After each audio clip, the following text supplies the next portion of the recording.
Hi, I'm Pink Parrot. And I'm Purple Parrot, and And we we are are two potatoes mashing our way through life. Hi, I'm Pink Parrot. And I'm Purple Parrot, and And we we are are two potatoes mashing our way through life. Tonight we're playing Hunt a Killer, Nacy Drew Mystery at Magnolia Gardens. Yay! We got through it. Our secondary, I guess, like, prime mystery game. Yes. Alright, so. It claims to be medium difficulty. That's what the other one was, too. The first one was medium difficulty. Alright. So our intro says, "Welcome to Mystery at Magnolia Gardens. Contained with this box is everything you'll need to help Nacy Drew solve the mysterious poisoning of Florence North. You'll assume the role of Nacy Drew's trusted friend and help her uncover the truth about what happened to Florence on the night her tea was poisoned. Along the way, you'll investigate 5 suspects, put together clues, and solve puzzles in order to unravel the mystery and bring the culprit to justice." Right. This part excites me. I'm a huge Nacy Drew. Kylie's a big book nerd. Yeah, I've wanted to be Nacy Drew since I was like 10 years old, so. We have a letter from Nacy Drew. Which is the first thing on the inventory list. Hello, there's trouble at Magnolia Gardens, a botanical garden in my hometown of River Heights. I need your help to get to the bottom of it before anyone gets hurt any worse than they already have been, including myself. Oh? You didn't see what happened. Let me explain. Please do. Yesterday, I went to visit Magnolia Gardens' new exhibit, Poisonous Plants, Fatal Flora. Sorry, I automatically have an issue with that. Why are you having that, like, why? An exhibit of poisonous plants. At a garden. Oh. That means you planted, like, all these poisonous plants. And you didn't expect something would happen. Come on now. She has like reality in this situation. It's not Nancy's fault, y'all, okay? She doesn't own the place. She just lives in the town. The town of Stupidville. I'd been invited on a personal tour by the garden's director, a family friend named Florence North. When I arrived, Florence invited me into her office for a cup of tea. I knew something was wrong immediately. Her pupils were dilated and she kept scratching at her arms. Classic Nancy Drew observation there. What I asked Florence how she was doing. She told me she'd started to feel ill soon after the Fatal Flora exhibit opened 3 days earlier. When I pressed her for more information, she said she'd been wondering if she was spending too much time breathing in pollen and spores from the toxic plants in the new exhibit. Again, Come on. I'm sorry. I have to remind myself this is Florence North's fault. Okay. That and just the city hall or some shit. It's not Nancy's fault. She's the detective. As if the detective She's is an never guilty. 18-year-old detective, I'll add. By the time she was done explaining, we had finished our tea. I offered to clean up the cups. That's when I saw a mysterious pink stain on the bag that had her tea strainer. Again, I have so freaking many. That's a classic Nancy Drew thing. So excited by this. I really am. Hopefully we finish this one faster. I'm so excited by this. The pieces fell into place for me in an instant. I asked Florence if she drank this particular tea regularly, and she replied that she had a cup every morning. Then I asked how many people had access to her office. She responded that she usually kept the door locked when she wasn't inside, but she'd forgotten to close up on the night the Fatal Floor exhibit opened. Smaller ball. Anger. Really. Florence gasped when she finally realized what I was getting at. Someone must have poisoned her loose leaf tea. Not the loose leaf tea. I have a tea strainer for loose leaf tea.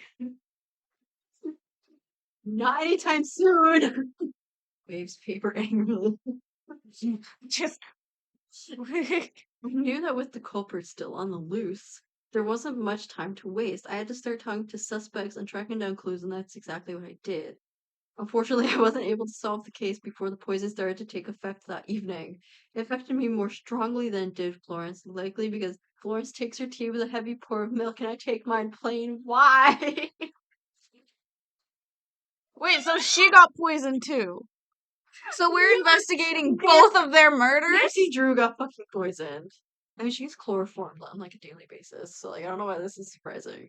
But since I'm wait, I'll likely be discharged from the hospital in a few days, but Oh, that's okay. not soon enough. Not with the poisoner still at large. Since I'm still too well, presumably she and Florence, she and Florence are both in the hospital, so presumably that's all that this person wanted. Okay, so this isn't like, I mean, they tried to kill her, but they caught it in time. They tried to kill, yeah. Oh, okay. It's like okay, but they're not just randomly poisoning like people. It's like they're No, they were aimed at yeah, Florence, yeah. but Okay. ended up poisoning Nacy Drew as well. I'm like this Florence, like she planted these poisonous flowers in her garden. Like, come on, like what did she think was gonna happen? She wanted to make money off toxicity. Most people do. A lot of people do. Good managers like Well, that. therapists making money off of all of your pain. Nothing against therapists. If you need therapy, please go get help. we We need therapy. we singularly can keep them in business. Truly. For many years to come. Yeah. I mean, I've been in and out of therapy for 10 years. So Okay, continue the story! come to say. Me too. Since I'm still too sick to close the case myself, I need your help. I've enclosed the evidence I gathered from the gardens and the notes I took. During my preliminary investigation, I was able to narrow it down to 5 suspects. The rest is in your hands. You need to figure out which of our 5 suspects poisoned Florence's loose leaf tea on the night the fatal flora exhibit opened. As you may already know, you'll need to figure out which suspect had the means, motive, and opportunity to poison her. Not shit, Sherlock, If really. you find evidence that any suspect doesn't have either means, motive, or opportunity, you can safely consider them to be innocent. For you, I start by looking through my case notes and suspect profiles. They should give you some context as begin to dig into the rest of the evidence. And after that, you should look through the rest of the evidence to see what you find. It's up to you. Nacy Drew. Okay, so she Major said, Nacy Drew fans are freaking out with you. It should be you as Nacy Drew. she said suspects, Yeah. and what else? I don't remember this. Oh, or like case notes. Like basically that's like all this bullshit. I mean, what else would she's asking a fellow detective what he should like? Come on, like we all know what we should. God, look at Florence. We have cards with images of. I mean, look at Florence. Who would have poisoned her? I'm not serious. Those are the case notes. It's Okay. not crazy. They all look. Wait, so we gotta do the checklist. Here, there's a child as a suspect. What? There's a child as a suspect. Parker. How old is he? I haven't looked. I did. I'm just looking at the Okay, wait. So we need the letter. I'm sorry. We need I'm sorry. letter, the case notes, person of interest as suspects, botanical garden map. You need that somewhere else left. I think. I also see seed packets. Don't touch it. Oh, that's the tea bag. Yeah, tea bag. Put it down. Completely. Like acrylic paint to a canvas bag. Literally. Uh, exhibit brochure, drawing a bouquet, yes. Postcard, yes. Fax, yes. Notebook page, yes. Checklist, yes. Internship evaluation form, yes. Seed packets, yes. Sticky note, yes. Locked in, yes. And Yeah. yes. Really quickly. This carrot seed packet says, I don't care at all. Oh, please. It's a move. Okay, so of course our objective is to find out which employee poisoned Florence. Why does she employ a child? Why does she employ half these people, honest to God? Okay, They all look like people who would want to kill somebody. so Shall we read over suspects first? read the notes first. Okay.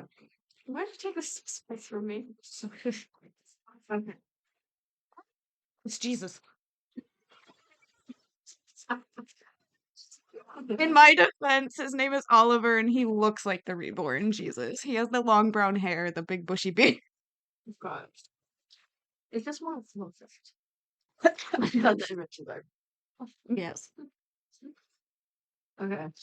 Symptoms. Florence reports the following symptoms: throbbing headaches, dilated pupils, uncomfortable rashes up her arms, irregular heartbeat, and vivid nightmares of being chased through the Magnolia Gardens hedge maze by an unknown assailant. Florence's office. Florence keeps her office locked whenever she's not inside, except apparently the night Except for the she opened night a of the murder. Except that she opened it poisonously. Exhibit. She's the only person with the key. I first noticed a strange pink stain on the cloth container that holds her tea strainer. Upon further investigation, I found similar finger-shaped stains all around the area where Florence keeps her tea and on the doorknob to her office. I really have a question here. And where's the rest of it? If you have fingerprint-shaped stains, Why don't you just run the fingerprints? especially because Nacy Drew has fingerprint kits, I'm sure. Where are those then? Where are those for us? For real. Just show me the picture of the fingerprint. We can match it. Yeah. The night of the poisoning. Florence says she always keeps her office door locked, but that she accidentally left it unlocked on the night the fatal Flora exhibit opened. Classic mistake. What the fuck do you forget to lock up your office The when you one do it day- every single night? The one day that you open up a poisonous exhibit. How? I do it. This is just pure stupidity. But look at the image on her. She looks like she would point. She looks like she would plant poisonous flowers and make money off the she looks like that person. Continue so we can read this. I'm actively bashing them already. Okay. So it's the only opportunity that the culprit had to poison the tea. Here's what I know about that night. The fatal flora exhibit. That's a tongue twister. Fatal floral exhibit. Flora. Floral. Opened 3 days before my visit on Tuesday night. The opening reception event for the exhibit began at 6:45 p.m. From 7 p.m. to 8 p.m., Dr. Latour was scheduled to deliver a lecture on the chemical properties of some of the poisons found in the exhibit's flowers. A post-lecture reception was held from 8 p.m. to 8:30 p.m. Evidence collected, interviewed possible suspects, took notes, took the strainer and stained strainer bag from Florence's office as evidence. When Florence came back from the lecture, she found a bouquet and a postcard right outside her office door. I made a sketch of the bouquet and took the postcard as evidence. I asked Florence if any of her employees had gotten into any trouble lately. She gave me a report she'd written about Parker. Found a sticky note with a strange message written on it in the hallway outside of Florence's office. Looks like someone dropped it. Took an exhibit brochure. Is it actually just a sticky note? Yeah. It's a sticky note with shit on top of it. Took an exhibit brochure from Fatal Flora to get a better understanding of the plants in the exhibit. I took a map of Magnolia Gardens to guide me around, kept an eye out for the items that Heather said were stolen from the gift shop. Found the packets and tin in a trash can outside the main building. It's locked, but there's definitely something inside. Found a notebook on the ground inside the old greenhouse, which is strange since nobody's supposed to be working there anymore. I took the most recent page since that appears to have been written during the week of the poisoning. I found interesting looking fax in Dr. Latour's office and borrowed it. I gotta wonder, did she borrow it or did she steal it? I love Nacy, but Was it stolen or was it actually be like, hey, can I have this? Finally, I saw a checklist on a communal refrigerator in the administrative building. Looks like tensions were high between Sherwood and Tara the week the exhibit opened. I borrowed that as well. Missing plants. As I searched Magnolia Gardens for clues, I noticed that some of the garden's plants had recently had cuttings taken from them. I asked Florence about it, and she said that there was no reason that anyone should be taking cuttings from plants on display. I wonder who took all of these plants and what their motivations could have possibly been. I don't know, maybe Tara is one of the suspects. the following plants have had cuttings taken. Air plant, azalea, bleeding heart, which is, in fact, I know for a very fact, since we used to have one in our backyard. Well, we didn't plant it. I'll put that there. At least I didn't plant it. Jelly bean plants, lily of the valley, toxic to cats specifically. Oleander, Venus flytrap, and wolfsbane. I would like to point out that there is a Nacy Drew game where she gets eaten by a Venus flytrap. Oh my. Literally, she gets eaten, and you just see her legs sticking out as she's screaming. Crawl inside the plant. Oh my god. Okay. So suspects. So the one you thought was a child is actually 21 years old, so he's legally an adult. Whoa! No wonder he has a job. Okay, wait. Do you want to write these down? You're Oh, faster at writing. you were fine. We can read by writing. I did find out why she didn't get to lock the door. She was running late for something. Okay, So I'll let you write. Or we're not gonna do that. Okay. wait. Okay, why is Florence in the suspect thing though? I mean, we could just put her aside, but just read her for the story. Okay. We're reading her for the story 'cause she didn't commit suicide. I said that. Explicit content. um, but she's also okay. She's fine. She's in the hospital. She's in the hospital. She's fine. Disclaimer. Yeah. That was very dark humor. I'm sorry. I mean, Get used to that. That's going to yeah, be in future yeah. podcasts. She is 45 years old, and she's the director of Magnolia Gardens. Florence has only been the director for about 6 months. When the previous director retired, she was up against Sherwood for the promotion. Florence said she was surprised to be promoted over Sherwood since he's been working at Magnolia Gardens much longer than her. She drinks a cup of tea in her office every morning at 9 a.m. and started to feel sick around 5 p.m. the day after the Fatal Flora exhibit opened. The night Fatal Flora opened, Florence was in her office for most of the afternoon doing administrative work. She heard a loud crash come from the lab around 6:50, but didn't check on it since she was busy. 20 minutes later, she realized that she had lost track of the time and that she was running late for the opening night evening. On her way to the opening, Florence saw Parker inside the lab cleaning something up and heard Sherwood in his office. She said this about Sherwood. He was blasting classic rock like he usually does when he's rushing to meet a deadline. I wish I could say I was shocked he missed the opening of his own event, but frankly, that's not unusual behavior for Dr. Sanderson. Hmm. Tara was already speaking when Florence walked into the event. She saw Oliver and Heather at the lecture, too. Tara finished speaking at 8 o'clock, but didn't stick around for the reception. Oh. Florence said this. I had to mingle and field questions about the lecture on her behalf, which was a little awkward since I'm not a scientist. She seemed like she was in a hurry to leave. I mean, to be fair, she spoke for like an hour in front of people. You're like, I'm done. I'd be in a hurry to leave too. Florence left the event when it ended and went back to the administrative building to retrieve her car keys from the office. When she got there, ooh, What? she saw Sherwood in the break room, muttering angrily under his breath and furiously scratching at his arms, which is one of her symptoms of having been poisoned. Wonder if we're going to find out he's in the hospital too. Or even like he can just be touching these poisonous plants that he's not supposed to be and messing around with the cuttings and Oh, valid. Okay. like we're already honestly here. Come on. Hell. Watch it be nothing. Yeah. Literally, watch it be like an allergic reaction to like air. I mean one of the plants was called an air plant. When Florence got to her office around 8:30, she noticed there was a bouquet and a postcard on the floor outside the door. I've asked her to give both of those to me as evidence, and presumably we have received them. I mean, Florence realized she'd accidentally left her door unlocked when she left for the lecture. She made sure the door was locked for real this time and left around 8:45. A little too late, Florence. So I take it this is the sketch of the bouquet. Yes. Yeah. Okay. I'm wondering if any of those flowers are poisonous, though. And if he left There's pictures. Yeah. There's photos Yeah. that we're gonna have to match. Okay. Sherwood. Is the SHER?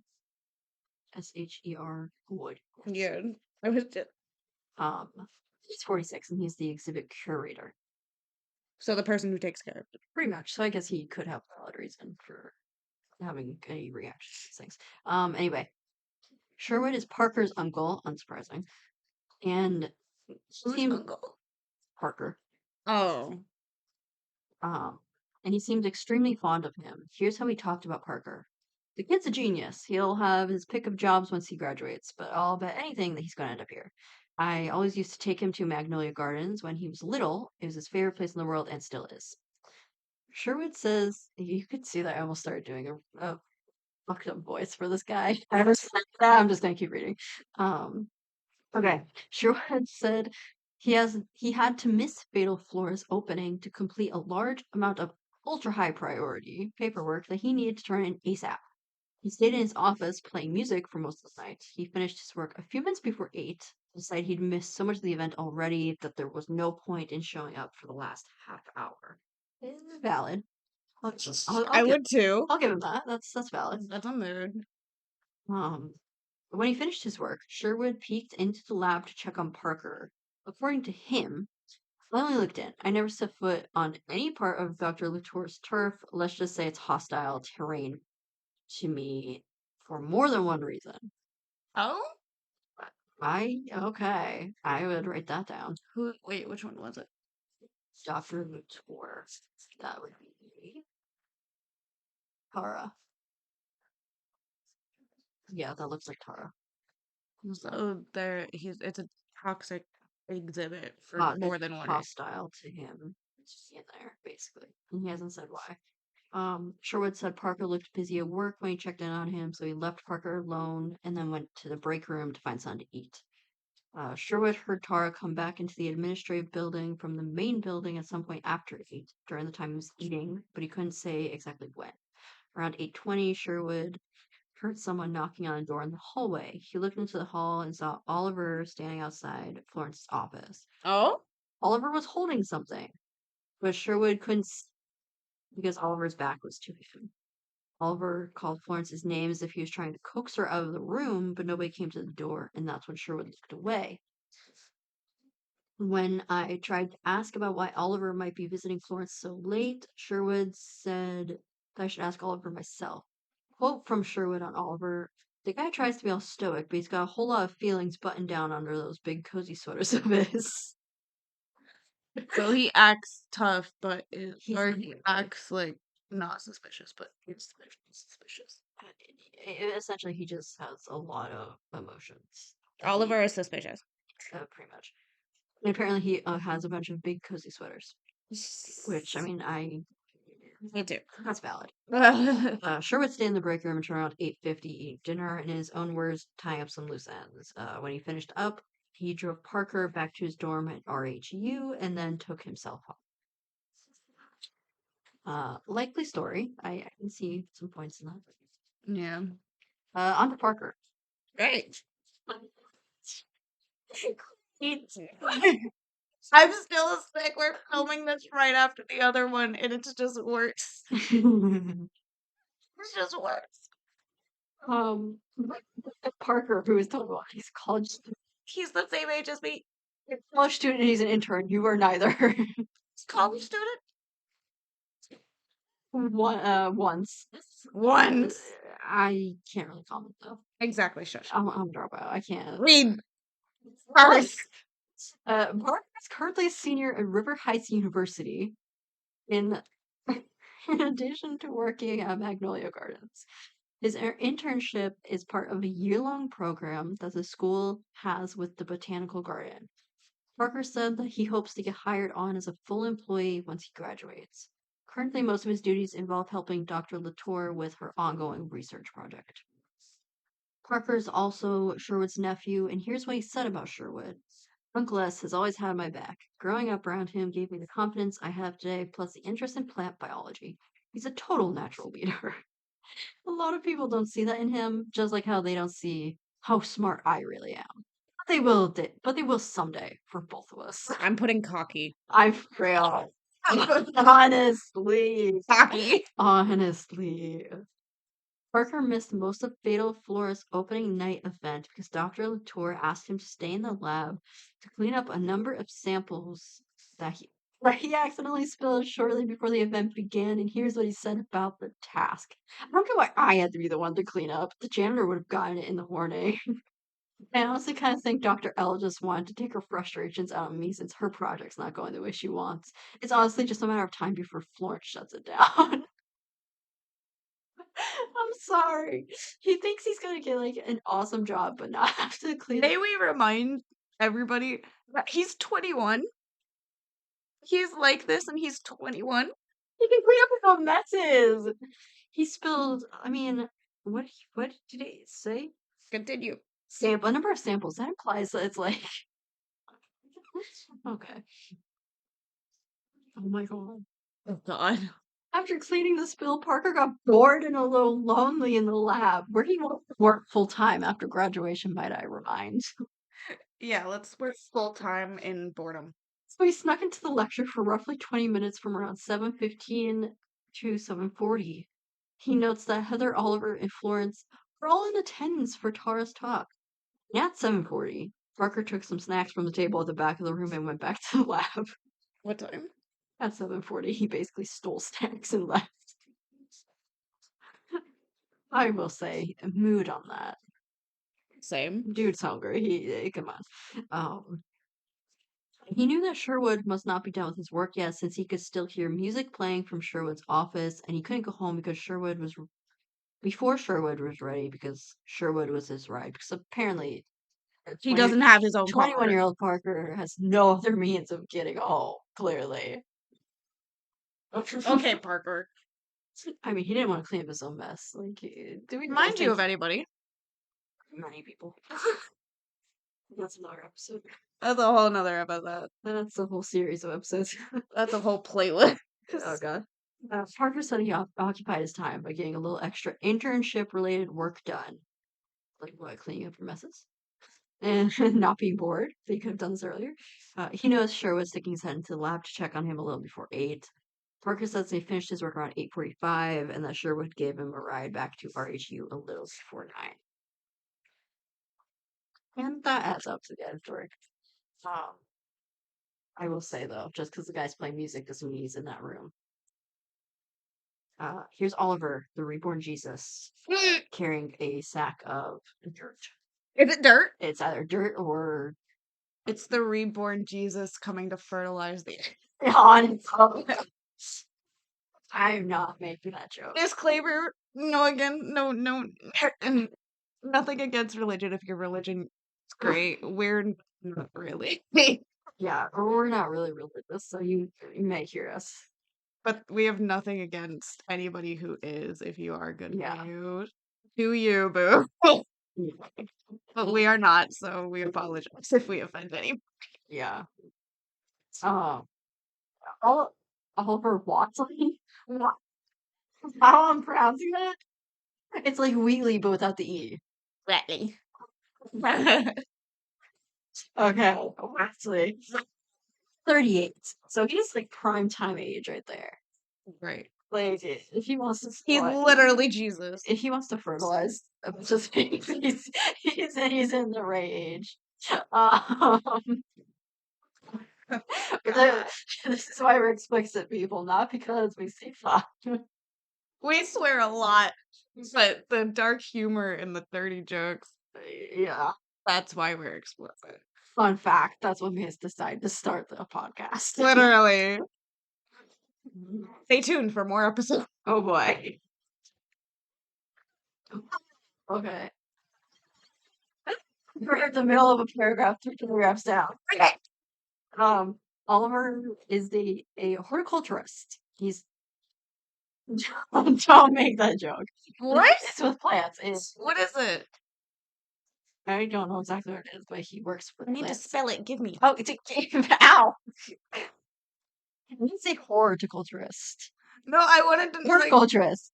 no, I didn't know what you were saying, so I wanted to write it down. I don't know how to spell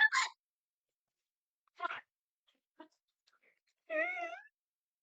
There you go. And it's not Death by Oliver Wiley. Stop smacking the things on the That was a really bad joke. That was a really bad joke. murder done by Jesus. Can we call him Jesus? No. Jesus Christ. It's called him Wiley. Okay. Oliver takes care of the plants, basically, in Magnolia Gardens. He mainly works out of the new greenhouse. Sherwood told me to ask him about Florence, so I did. Nacy did. I didn't. I personally have not talked to him. It wasn't hard. That was another joke I almost made. Oh my god. I'm sorry. I'm sorry. Nancy's got a boyfriend that she ignores. She can just talk to any guy and just keep her cool. I'm single. I don't have a boyfriend, much less a boyfriend to ignore. So I'd be like, okay, cool. You single? Not really. Anyway, I have a family to ignore. honestly, but so many people do. Love you, Ma. We love you, but I'll leave it at that. Um. I'm sorry. Anyway, I'm not sorry.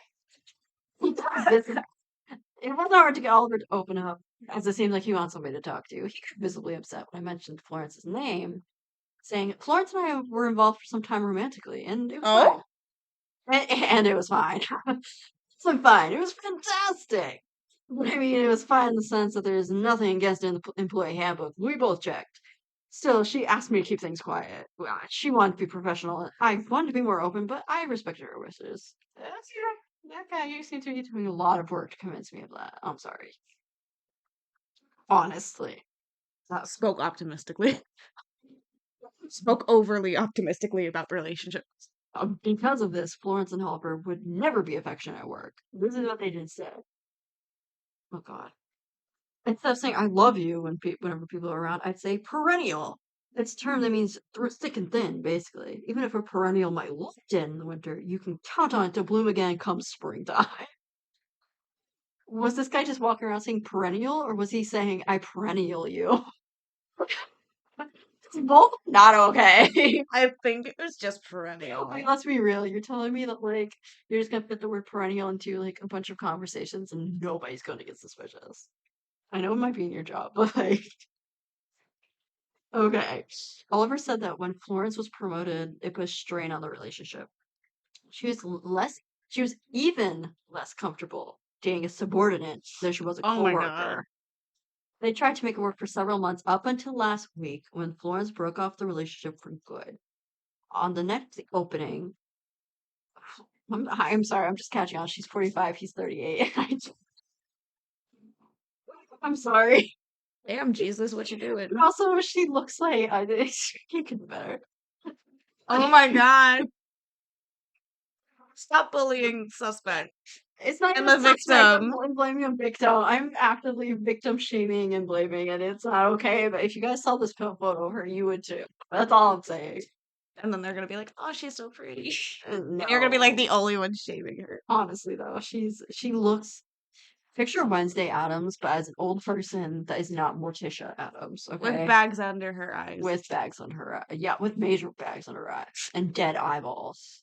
Like they literally look dead. I mean, she got poisoned and she's drinking tea. They're not even dilated. They just have no soul.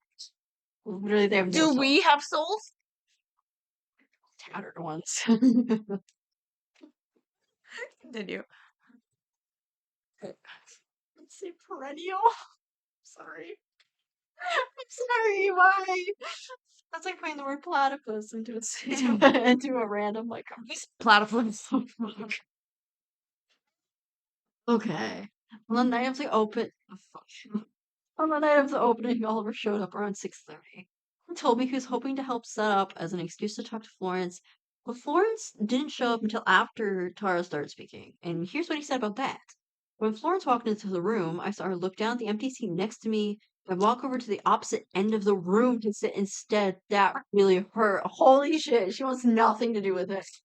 Like, She she wants, broke off the relationship. What are you trying to do? like, she literally wants nothing to do with him at all. Like, that's wild to me. Oliver said he couldn't stand the thought of Florence ignoring him during the post-lecture mingling, so he slipped out a few minutes before 8. Then he went to the new greenhouse to complete some horticultural tasks before he left. And that's apparently what he describes them as. I don't know what an actual horticultural task is. Also, if I'm mispronouncing this, I don't know what to tell you. We are never gonna, just like any episode, we're probably never gonna pronounce anything correctly. I feel like we pronounced so many names wrong in the last one. Disclaimer, if you have any of these names that we're trying to pronounce, I'm sorry. Or sorry, some of them we have heard. Never heard of half these names. Which is wild, 'cause some of them aren't even, like, that wild. Like, Like they're for like real, they have just like other cultural names, and I'm like, oh, no, no. that doesn't look good on us. I'm sorry. We are sorry. Congratulations on your name. Oh, no. It's a beautiful name. We're an R-rated podcast. Canceled. Oh god. We're gonna be canceled on the internet. Canceled on the second episode. Oh boy. TED Talk. At 8:15, Oliver cut through the administrative building to get to his car. God, this is like an essay. All of these people. He thought he heard someone moving around in Florence's office. So he called out to Florence through the door, hoping to talk to her. Nobody responded, so he left. Smart move. I'll give him that. That was smart. When Oliver got to his car, he saw Heather leaving the abandoned greenhouse with Gertrude Robertson, a woman who visits the gardens every Tuesday. The two parted ways, got into their respective vehicles, and drove away. Oliver went home a little after 8:20. I noticed quite a few stains on Oliver's clothing, which isn't out of the ordinary for his job. However, one of them was similar pink to the stains in Florence's office. Plot twist, it's going to be a suspect who's not even on the suspect list at all, and that's Gertrude Robinson, the woman who visits garden every Tuesday. The old lady who For probably real. looks at the butterflies of the gardens. She went to a big lecture on toxic plants, get real. Let's move on to Heather, who is Wait, stains on Oliver, same as okay. okay. I literally almost said I'm surprised he didn't go for Heather. But then I was like, she looks kind of young. Maybe not. And then you look at the age. She's 25, Oh, which isn't too bad. I mean, it's not quite as close as 38 and 45. Maybe I'm bad at math, people. at least she's cute. And yeah, she is. That's a pretty drawing. She looks almost like an older version of Nancy. I'll say. No way, yeah. Yeah, She I has can like see a that. like a baby face. Yeah, I can see that. Why are we hitting on the cards? I was trying to. They were like falling like this. I was like trying to. It's like Okay. why are we hitting on one of the suspects that don't exist? Bro, we were just objectifying. Jesus. We were objectifying Oliver here. Jesus. Um, why can't we Imagine Jesus did it. objectify Hitler as well? That's fair. Valid. She cute. Sure. I Um, could read. 25, and she's the gift shop manager. So Ooh. she doesn't have a whole lot to do with the plants itself, it sounds like. Yeah, just She wait. may not know what they are. Heather greeted me with a chipper hello. And when I told her who I Hello. was, she started telling me about a potential case of theft from the gift shop because Nacy Drew does cover thefts. That was her first case ever, actually. At least in the original series before they brought out Child Nacy Drew, which is a whole other thing. Sorry. Sorry. She found an antique clock. It was really cool. It had a secret. Read the card. I'm an Nancy Drew super fan. Get over it. 40 minutes and all we've done are Really? read this. Look how long these cards are, though, with tiny writing. They offered to read them. But Yeah. you told me to write. Because you're a faster writer. According to Heather, she was doing inventory the morning after the fatal flora exhibit opened when she noticed a small tin, presumably this, um, 3 seed packets and a postcard went missing the previous night. Well, we know what happened to the postcard. Wait, so the postcard. The tin that is presumably here with the lock on it. What went missing though? Postcard. The tin. 10. And 3 seed packets. She also said that she found 95 cents on the counter after the talk, and since the postcards cost exactly that much, she assumes that the money that was left was meant to pay for the postcard. She thought it seemed odd that there would be a payment for the card, but not the seeds or the tin. Heather seems to take pride in her work, which brings up the solution maybe is too difficult. Anyway, Heather seems to take pride in her work. She's a gift shop manager, so I don't know why. But sorry to any gift shop managers out there. Props to you. Obviously, the reason I can make fun of this is it's a game. I'll that disclaimer there. Like the reborn Jesus. No, honestly, it's anybody's actual like real job. Like I'm not gonna sit there and make fun of them. But I am so sorry if you can hear my water bottle opening. It squeaks.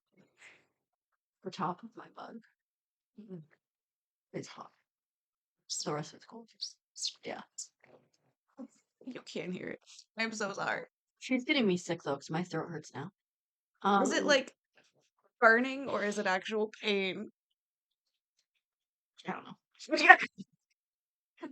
This is what it's like to live with us. Honestly. Partially live with us. We hang out a lot, okay? That's all I'm saying. Too much. We're basically siblings. Yeah.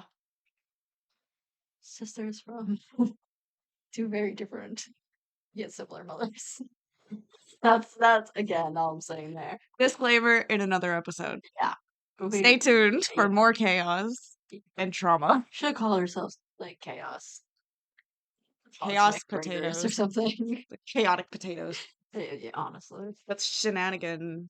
It's kind of something. The Shenanigan Chronicles is so good. I lost myself.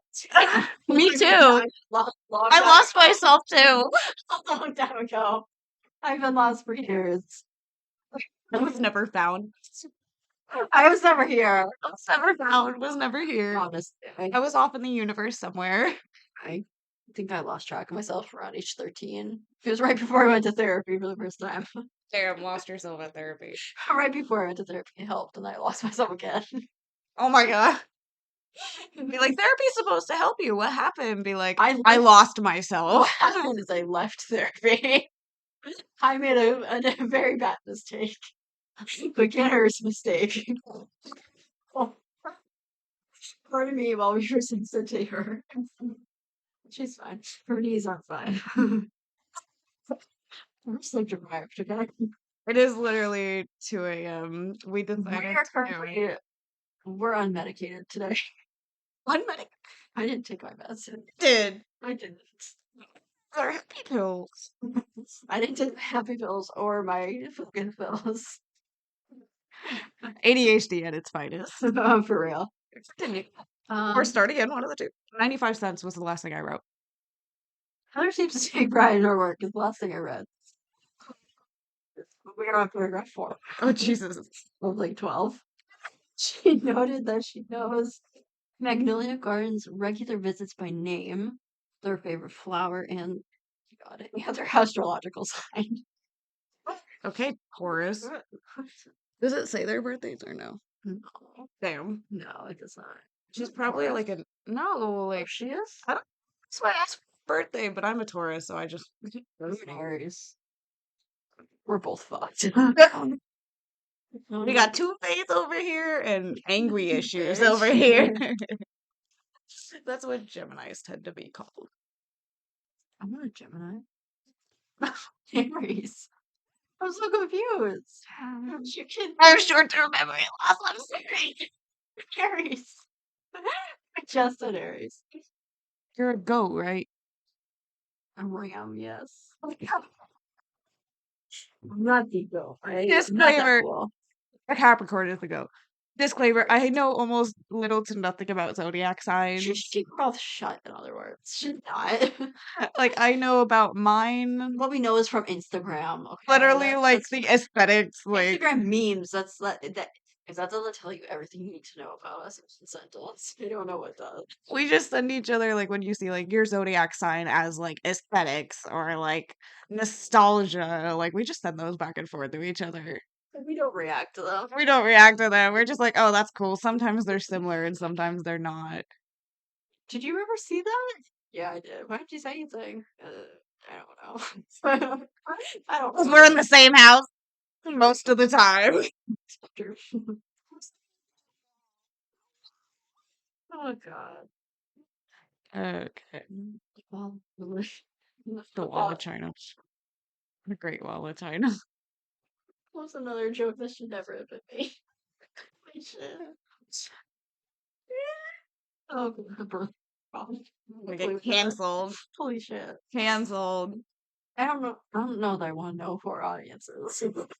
If you are our audience, congratulations. You are now stuck with us. Congrats.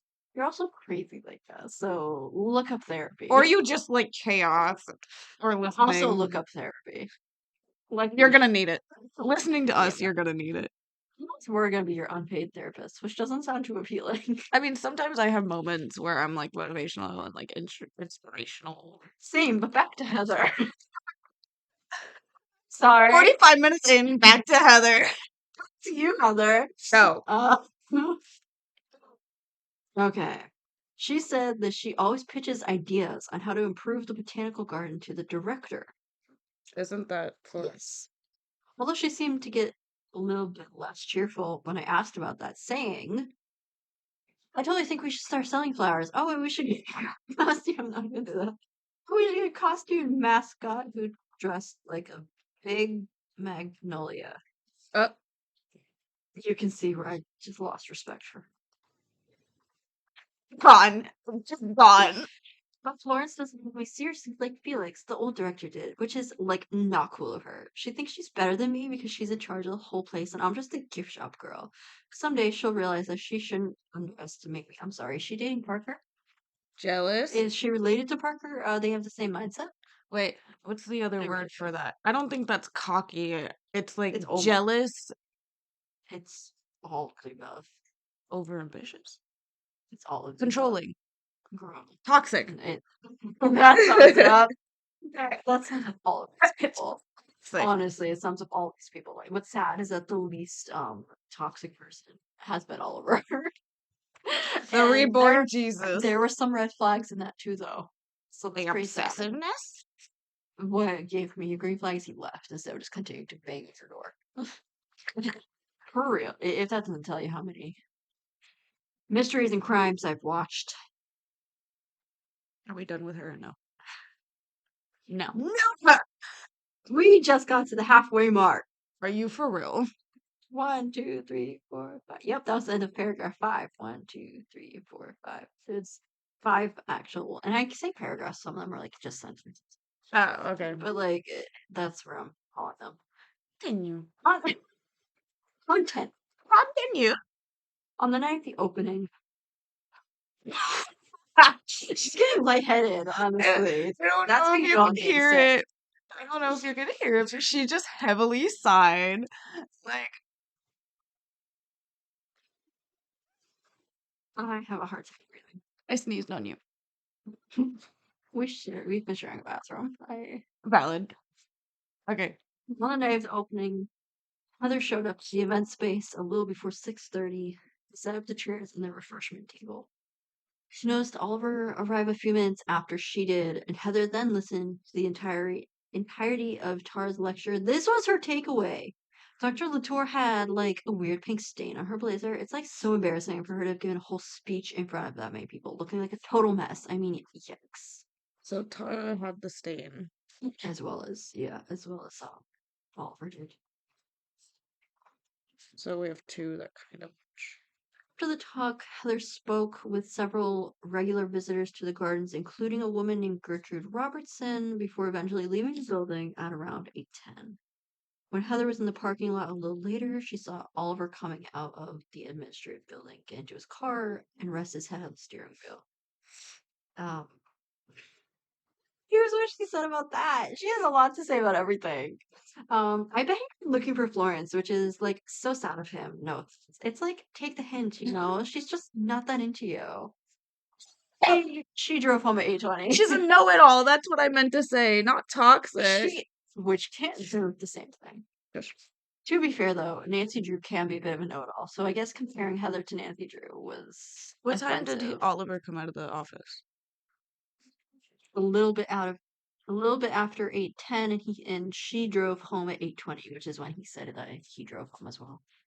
Okay, so basically, Heather and Oliver left around the same They essentially saw each other and then left essentially at the same time.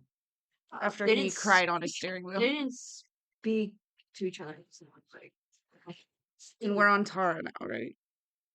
yeah, they didn't speak to each other, but they saw it. They spotted each other in the parking lot. We're on the last one. Yes. Okay. And Last then, suspect and car. then I'm making tea to help me breathe. Dr. Tara Latour, age 29, Hi, female Spencer Dr. Reed. Fellow Criminal Minds fans. Hit me up. Hit me up. I've heard, As if we honestly. have social medias. Check out our Instagram, they're in the bio. See what I was about to say. The Shenanigan Chronicles, all one word. Research scientist. Tara is trying to breed strains of produce that need less water to grow. That is a mouthful. So, trying to get produce But without, without water. yeah, or just not needing it, as mentioned. She said if her project succeeds, it could mean a more environmentally friendly way of farming. Okay, I can see. Noble attempt, pursuits there. However, Tara also mentioned her project not as successful as she hoped. Saying this, the project's setbacks can be chalked up to lack of funding and or lack of good assistance. Um, Parker hasn't lived up to my expectations, and Florence won't invest enough money into my vision. Still, I'm going to make sure the study succeeds no matter what. At least she's determined. Honestly, though, look at Parker. I'm not surprised. He didn't want to clean up his I'm sample. sitting here He like spilled her samples, and he didn't want to clean them up. he's a fucking 21-year-old college student that was like, he dresses like, if any of y'all ever seen Family Ties, he dresses like Alex P. Keaton. It's like, honest to God, he looks like freaking Alex. he looks like your average nerd with a sweater vest and like a The button-down only shirt. difference is Alex P. Keaton is hot. Michael J. Fox as a young man. Oh my god. Okay. Honestly. Wow. Hi, Michael J. Fox. No, for real. On the night of the lecture, Tara planned to show up to the exhibit early, but Parker made a mistake in the lab that set her back, and Tara seemed frustrated with him, saying, "Of course, Of course you would fuck up. essentially, of course, Parker's incompetence would make me run late to my own lecture. He somehow managed to trip while carrying my most promising samples, making a huge mess for both of us. Both Sandersons are as clumsy as they are negligent of lab safety protocols. It's fine that Sherwood constantly forgets about the existence of protective eyewear and gloves, but it's baffling that Parker never remembers something so basic. So I guess, yeah, if he's not wearing gloves, Stupid staff. honestly. I'm gonna blame that on Florence, though. All leads back to Florence. She's the new director, so she's essentially poisoning herself here. Yeah, but like all of it anyone hurt. would. I mean, freaking what's his name? We're gonna go. Parker. He's Parker's a a s- fucking stupid. Like you He's don't know basic. You You don't know basic lab. You just said he's a fucking stupid. He's stupid. He's a fucking student. Stupid. Small. No, because like anybody should know basic lab safety, and it should be Tara's I job to teach lab safety since she's working in the lab. I have not even gone to school for these things, and I know basic lab safety. Like, Exactly. Like that's my point. okay, she told Parker to clean up the samples he dropped, and then left the administrative building. She arrived at the Fatal Flora exhibit around 6:55. Which, by the way, may I just point out, the lecture started at 7. She didn't run late. She almost ran late. She ran like me late. Like that's when I leave for work half the time. It's like right before I need to be there. So that's me late. That's not late late. 6:55. I mean, she For probably real. needed to get there early to like help set up or something. No. She's just a speaker. She's a speaker. All she had to do was be there at 7 and give a speech till 8. An hour speech. Good For luck, real. girlie. Like who actually listened? Are they all there for the cocktail hour after? I think they are. There was a cocktail. There was like a reception. It was Um, half. I'm just gonna say there was cocktails because that would make it just to make bearable. Kylie happy. It would make it bearable. Honestly. Just to make Kylie happy. One of these days I'm gonna be drunk doing these games. Be like, We need to do a drunk podcast. By the way, we are both of age. Do not come for us. Also we're not alcoholics. We're drink. not. We literally don't drink ever. I drink like once every 4 months. I drink once a month. What if we do sick? So No. I work the next day. No. oops. Anyway. I don't work the next day. That's what I'm saying. Anyway. Tara noticed that Sherwood was not at the event. She sounded annoyed that the curator would miss the opening of his own exhibit. She also noticed Parker sneak into the event at one point. Like he seemed more interested in the refreshment table than the lecture. Parker wanted some cocktail hour. I'm sorry, it's an hour-long lecture. He came in late It's though. on, but he came in at like 7:30. No. He missed dinner at that point. He's starving. He hungry. I gotta give it to He a Parker. hungry man. Cannot He blame. could have just eaten the plants. I cannot blame Parker for that shit. He could have eaten the plants. Well, they're toxic plants, so I Good. can blame him for that. I can blame him. He can die. She says this. I'm a vegan. I eat plants to survive. Now you know what plants not to eat. Because I would never know to not eat a Venus flytrap. Let's be real.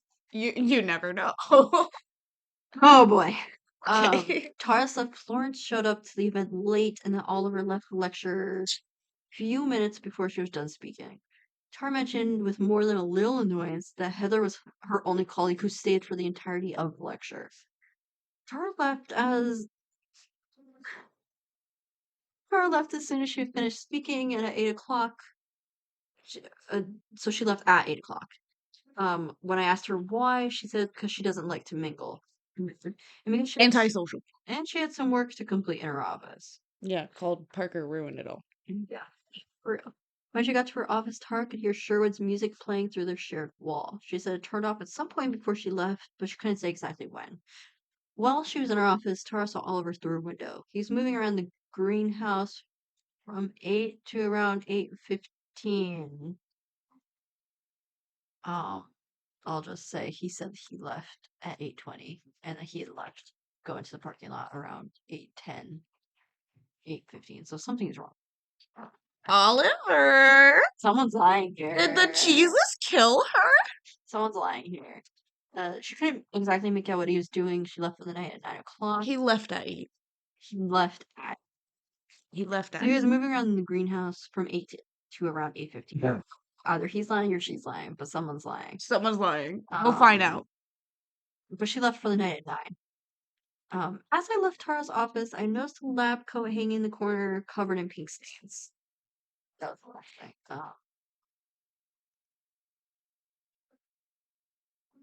Okay, so it does sound like based on Heather's statement. She left the building at about 8:10. She was in the parking lot a little bit later, and then saw Oliver come out of the administrative building. She drove home at 8:20. So it is possible that Oliver got a little wrong. I'll say the times are enough that like if I hadn't watched They're them, close enough.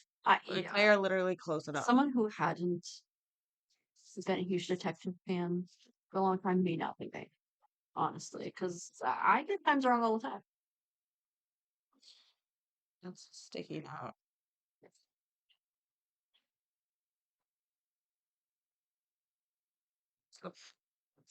Postcard. You want to pause this for a second? It will be right back after this short break. Okay, so there's a pamphlet with all the poisonous flowers. They're trying to take my thing from me. I tried to take evidence of this. And then there's Bro, you have a fax paper? I didn't see that. there's a bouquet, So much there. a drawing of the bouquet Yes. that was given to Florence. Oh no. Okay, and then there's writing on the thing. So the azalea cuttings were stolen from this plant. So cuttings were stolen from the azalea. Am I writing that down?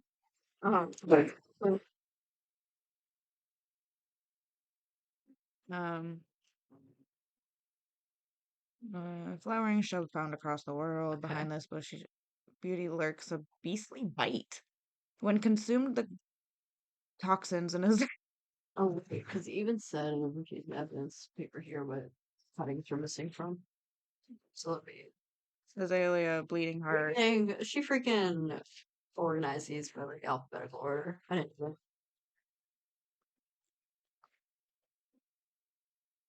I've seen this plant somewhere else. Stolen cuttings. Cuttings stolen. I think I recognize this plant too. Chamomile. Chamomile is toxic. Oh no, it's stolen. Yeah, it was stolen. Wait, chamomile is often used in tea. So they could have stolen all of those to put in a tea so the poison wasn't tasted. Well, that's a good that's a good point. Yeah. We're doing this as we are actively drinking tea and have been Yeah, we're drinking tea, tea. guzzling tea for days. I've been drinking tea because my throat, of course, and then she's just been having an obsession with tea. I don't know what's going on. I don't drink a lot of water. This is like Neither of us drink a lot. this is a form of hydration for me because I make iced tea, and it tastes better. Wait, I don't think the azalea was used to poison it. No, so pretty much anything. These are all. That's why they don't know what. No, it tells you what it does if it's consumed. Oh, So okay. that's why I'm sitting here like the azalea. So the azalea didn't do it because it says it causes frothy salivation, loss of appetite, irregular heartbeat, and seizures. So No, we can completely there wasn't a eliminate. regular heartbeat. Huh? She had a regular heartbeat. See, so that completely crosses out. So even if that was the cutting, whoever had the azalea, No, excuse. Okay. Cutting stolen. Symptoms.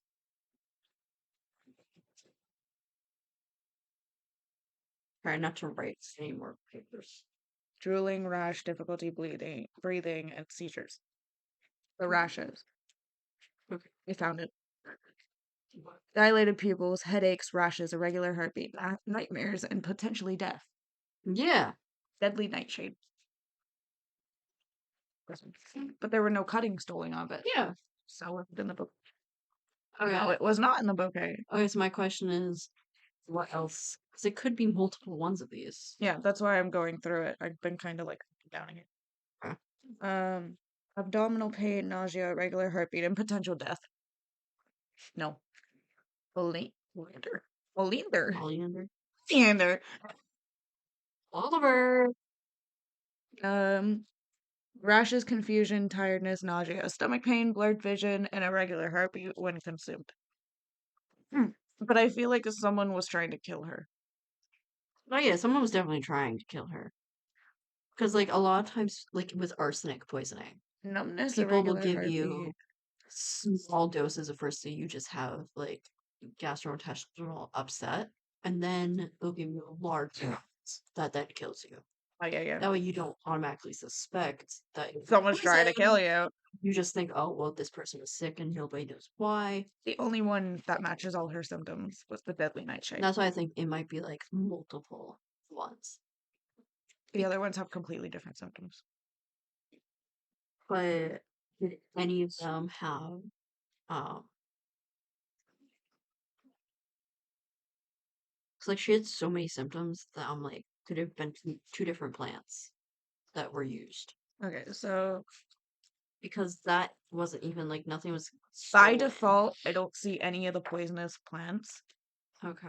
in the picture that is here. So that completely just What rules was that it? out. Nightshade?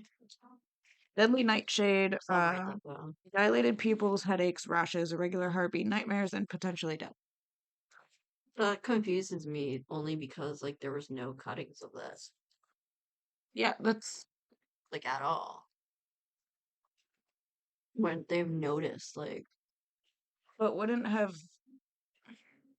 because literally like I've got like a whole list of like all these are the only plants that had cuttings taken. missing plants question mark. Yeah, it's that's because certain ones in the display had cuttings taken. But what if this was a plant that was in that forbidden greenhouse? That is a possibility. Like we haven't read the rest of the stuff yet. Oh, that's true. You should probably do that first. So you can look at that and compare Okay. the symptoms. Which oh, that's Parker's internship. Okay. So the facts is Tutara. It's from the company from a meeting. You said what? It's Tutara. So this is a fax Tutara. Okay. Uh, Dear Tara, thank you again for video conferencing me this evening to go over collaboration and funding opportunities with the Tom Swift Company. Oh, Tom. So, oh, Another crossover, man. Okay. He was on the CW Nacy Drew. I didn't like him in that, but okay. Okay. I understand that you were quite occupied with giving a I signed lecture home this for now. evening. Okay, never mind. Sorry, never mind. I very much appreciate you choosing to miss the reception in order to speak with me for the past 45 minutes. Bitch. What? She didn't just have work to do. She didn't want to not mingle. She was not fucking eating. She was video calling to Yeah. sabotage because this is a completely different company. Yeah. Well, yeah, she said that Florence didn't, I would write that down. I would just say like Tara betrayal. Like, she's need betraying your the company. because otherwise everything gets lost. Uh, your research on the water efficiency of genetically modified tomatoes is both creative and pioneering. However, as we discussed, your progress has not yet been sufficient enough to warrant an external grant. The current strain of tomato you've produced is frankly unfit for sale, with only a marginal difference in water retention. Tom Swift calling it like it is. Flat out brutally honest. Oh yeah. While we appreciate the passion you Oh, you clearly have for the project and understand your need for financial assistance, we will not be able to provide funding at this time. I wish you the best of luck in your continued research and suggest you resubmit an application once you've attained more desirable results. Yeah. So that one, Honestly, though, that was still like respectful. that one's That's still, still respectful though. He's like, it's an interesting idea, and I think you can but have that success. alibis for the beginning. She lied about where she was and Okay, what well, she was because she doing. left at 8, But you and have to keep in then mind, she probably decided to hide her ass. If you're like, she's trying to betray this okay, company. but he said talk to her for like 45 minutes. Yeah, this was at 8:47. 8:47. So they got off a phone call. But she Literally said at she like arrived at 8:45. like 8:50. No, no, this was instead of going to the reception after her talk. Stop Oh, so talking at she 8 okay. to 8:45. Or she has an alibi from 8 to 8:45. It could have always been done before. My brain hurts. Because she arrived at 6:55, spoke 7 to Monday, 8, Tuesday, was busy Wednesday, 8 to Thursday, Friday, Saturday, 8:45. Sunday. So those are her alibi times. I take it this is from Miss Cocky Bitch. Probably. I honestly don't know With what all the that happy says. flowers, I think so. I don't know what it says, to be honest. It's just like I know it's a successful business model. Florence will totally have to say yes when she sees how much money. She said totally. Yeah, it's Heather. This page is from Sorry, we don't like Heather.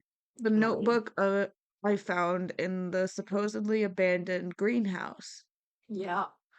It seems to cover this past week. Okay. So it looks like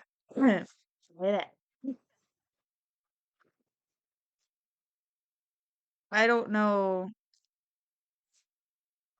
I, This is like really grid paper. Oh, these are all purchases from how much money Lara has made for the gardens. yeah, but it's like in It's quotations. yeah.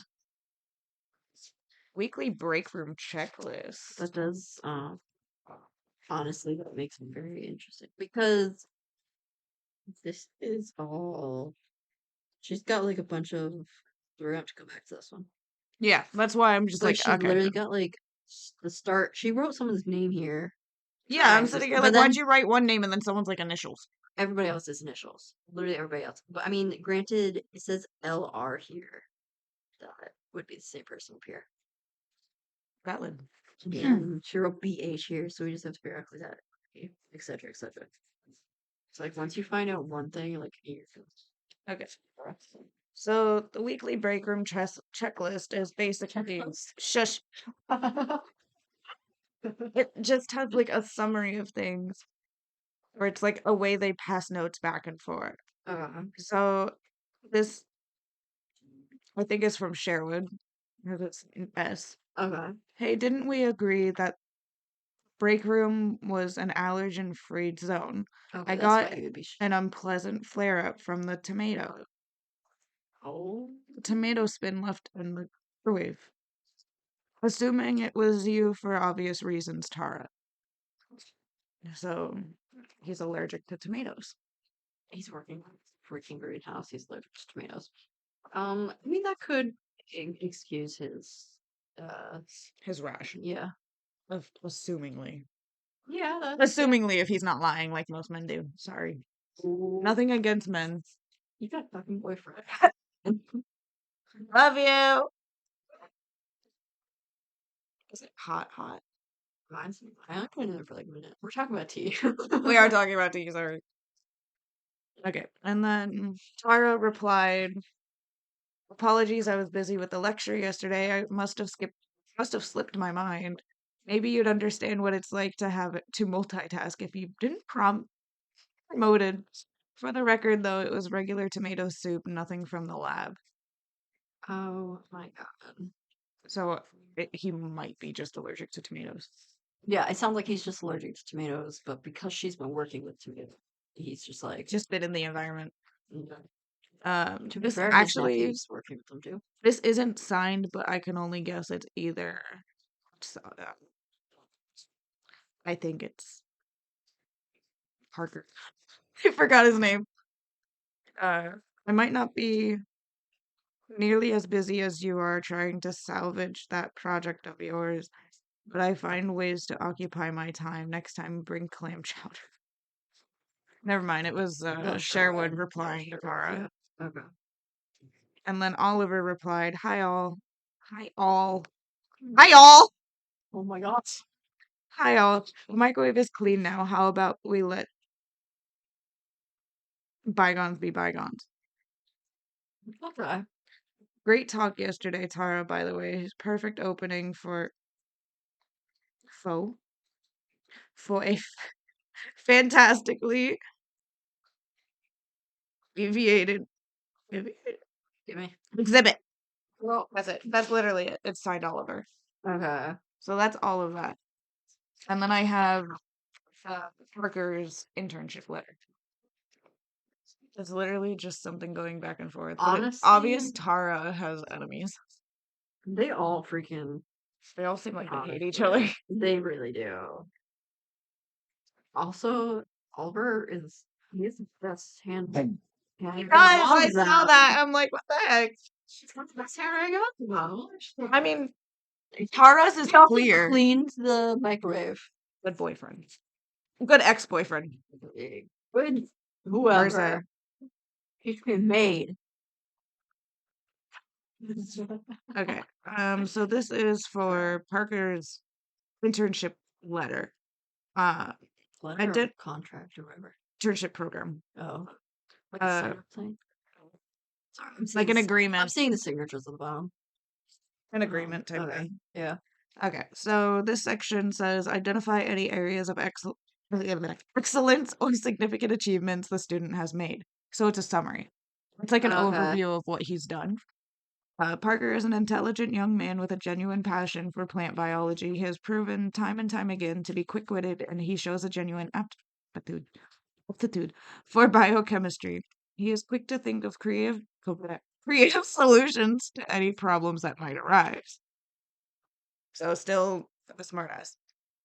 Got it. What? Did we not read the back of it? It's not important. It's not important. She's fangirling. I am. It says to the following highly generous individual donors whose contributions made this exhibit possible. We at Magnolia Gardens, thank you. Very first person, Carson Drew. I take it back. It might be important. She's reading the brochure that comes with like that poisonous plants. Dude, yeah. Okay, so all these donors, those are the same initials. Okay, another time. So, Wait until Samantha Kincaid is on here. I'm not here. Okay. Second box. Says identify any areas where improvement and performance is needed. Which always needs improvement. What are you talking about? That's important. Uh, Tara, who works more closely with Parker, has reported to me that Parker often incorrectly fills out lab reports, consistently makes easily preventable errors in those same reports, and repeatedly fails to observe basic lab safety protocols despite numerous warnings. All of these issues stem from Parker's failure to double check his work before submitting it, and they have led to Parker making numerous preventable lab errors. While Parker is certainly not the only reason that Carr's research has fallen behind schedule, I consider his negligence to be one of the primary factors. He unfortunately seems to have been more of a hindrance than a help to her so far. Dang, yeah. Call it like it is. Call it like Additional it is. comment. Okay. When my colleague, Dr. Sanderson, I don't remember who that is, So, Sherwood. Sherwood, Yep. recommended Parker for this position, he repeatedly emphasized to me how intelligent Parker is and how much potential he has to become a skilled researcher. I agreed with him on both of these fronts. However, Parker has shown an inability to take direction. Multiple times, Tara and I have discussed with Parker the issues mentioned in the previous section, and he has made no significant effort to alter his behavior. Instead of taking this program as an opportunity to live up to the promise he has shown, Parker has instead been wasting his considerable potential. Despite Tara being engrossed with the preparation of an upcoming lecture, she has felt the need to delegate less responsibility to Parker to fear that he will do more the harm in her absence. Last section says that the school uh, designed the internship program in collaboration with participating institutions with the goal of placing graduating seniors in full-time positions in these institutions. At this point in the program, how likely are you to take this participant on as a full-time employee at the time of their graduation? It's the shortest paragraph. Although Parker is only halfway through the program, at this point I'm afraid I have no hope that he will reflect on his actions and prove himself to be a worthwhile member of the team. While I'm sure Dr. Sanderson would love to see Parker get a junior research position upon graduation, I personally do not intend to hire Parker once his Yep. internship concludes. But that's motive. It is. If he They're all found gonna that, have. They're all gonna have. I mean, but But like, yeah, no, yeah. she's crushing his quote unquote dreams. Honestly, More like, quote unquote. so that's done. I feel like that was only to just, Give him his word. give her. And then it's obvious that Tara's not really fond of this place either. If she's trying to leave or spread information. Uh, what you doing? Deciphering. Oh, it's a pencil case. I'm gonna read her little scheme. She's also. I don't know what like these numbers are beneath the Which dates ones? and time. Which ones? Hold on. I need to know. She's got like C8 times 9. I don't know what those are. And 1 Those times are the ones 6. that I don't know. Because I've got like I'm finding all the names that are I am finding all the names. Roberts. Obviously, M stands for something. We just don't know Roberts. what. Where how much does she spend? Wait, $60. D1 5. No, D6 2. And Because 1 there's 6. little X's after all the F I feel like and it's by times. 6. So it's like, what are they ordering? And it's like, you know, Like, obviously, you would think like say. postcard measurements. Um,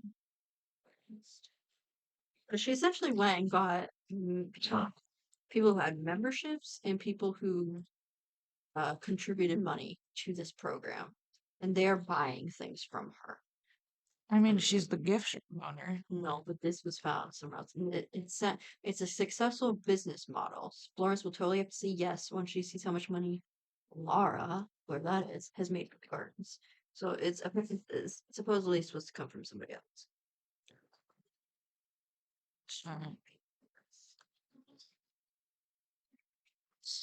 So basically, she took the pamphlet with the poisonous plants, and there are names on the back of it. Those names match the initials on a piece of notebook paper that was found in a shut down greenhouse that's not in use.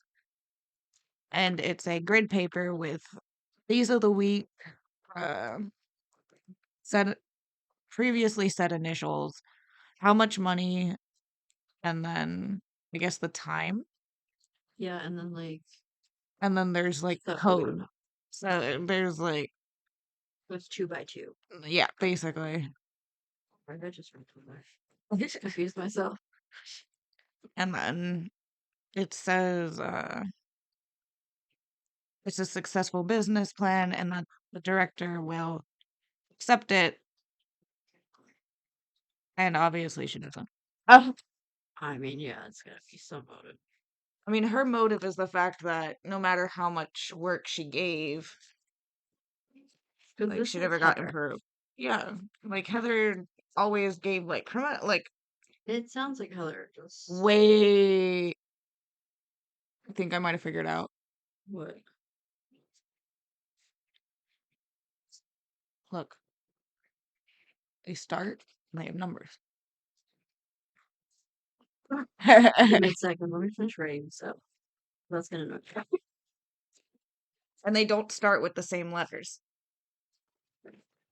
So they all start with their own. Do. I think so. That's the only thing that I see has letters and numbers on the same sheet. Who's first? I need to read this now. I need this. I need to write. I need to write the Tell me what I'm doing. Okay. So in my brain, yeah, in my non-existent brain. Struggling brain. So you see how it's D15? Mm-hmm. D. Yep. 5. Or it's D1 times 5. So D1, and then Yeah. it was 5 of them. Okay. Oh, air plants. So Hmm. she's selling the toxic plants. Yeah. She's selling cuttings of toxic plants, and that's why she's So getting so much freaking money. so D1, 5 of them. Hold on. I'm going back to that page. I'm writing this down. Oh, this one. So that was Sunday. Yeah, look, because it says air plants. Okay. It's scratched out. Oh, I didn't see that part. Hey, Okay, so what is M1? M1 chamomile. 6 times. Yeah. All right. D6. Jelly bean plant. All right. Yeah, because these are all things that had cuttings from though. Nice. F7.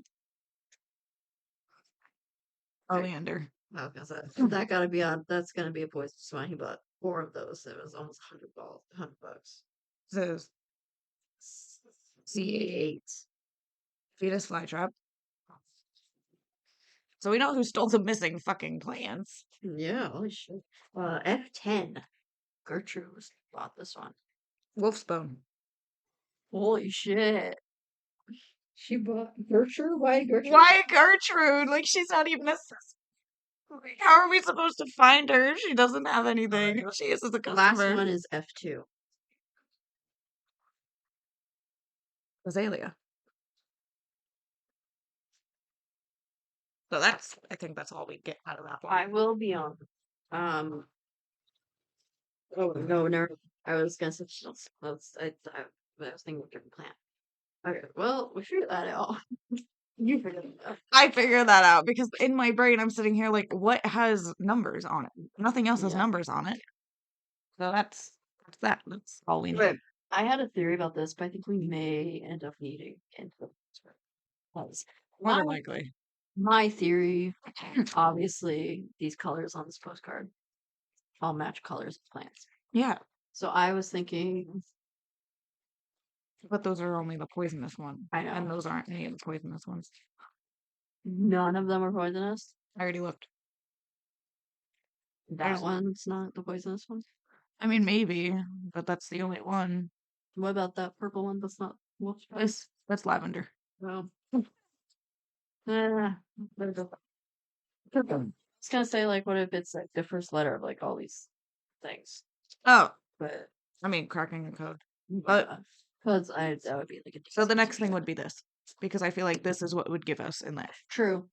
So there's a sticky note that has, it looks like gardening grids, and then there's seeds. And of course, when you buy seed packets from the store, it says like gardening tip, and it shows like the zones and shows like how to do it. She's laughing at me because I'm dying. She's dying. Gives up. I'm gonna need it. accidentally put a mark on this. I'm gonna need paper because I want to draw out the grid. Oh. Ah! Oh, let me see this for you. Wait, do I need to draw? I'm just Please give me one of them. the watermelon package says, "I'm one in a melon." No peas. Say, "Peas be mine." I don't care at all. Wait. So, wait, June to July, and we're gonna look for height. For what? All of them?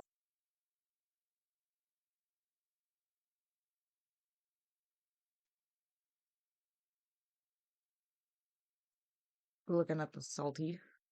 He absolutely saw this though. Yeah, that's why I'm sitting here like, Oh wait. yeah, because like, he had to sign it.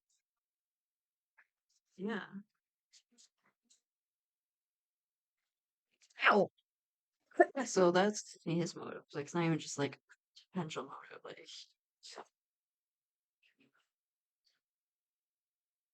this tea's all frothy inside. Huh? My tea cup is all frothy. Oh my god. I'm gonna die. She's been poisoned with chamomile.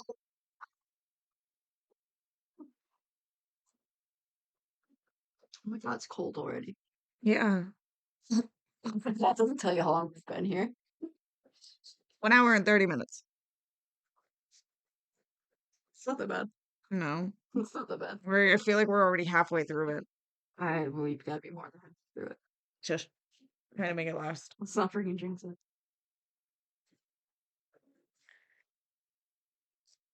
I think I figured out the code. Why am I the one who figured out the code? She's laughing at my voice cracks. Someone help me. It's gonna be you in a few days. Soon you won't be laughing.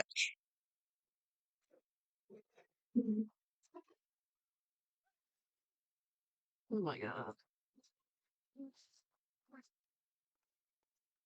I can't laugh. I almost passed out reading the freaking pails.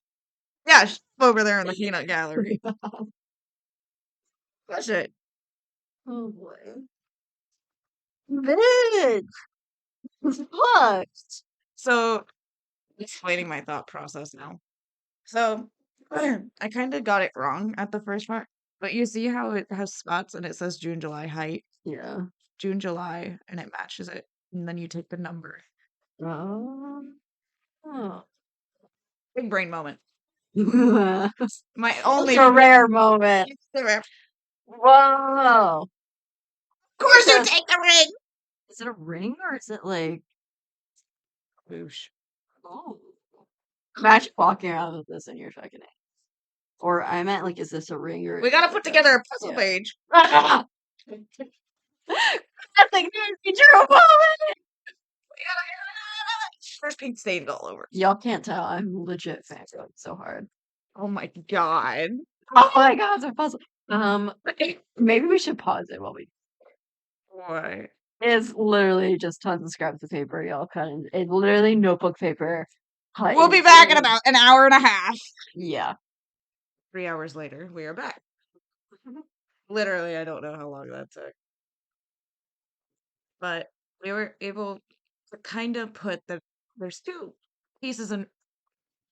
I have the hiccups, I'm sorry. There's two pieces of note paper that's kind of written in two different color inks. One's like a purple tint and the other's. Other different handwriting, it looks like. They are different handwritings, but obviously one is Tara, mine is Tara. Yours is just a little bit different. Could it be Parker? Bro, we haven't seen any We of haven't his seen handwriting anything written by him. written by Parker. Nothing's been written by him. Okay, so Tara's obviously the objection is to cultivate a water effective strand of tomatoes by reducing the required water consumption by 15% significantly without significantly altering the taste or quality.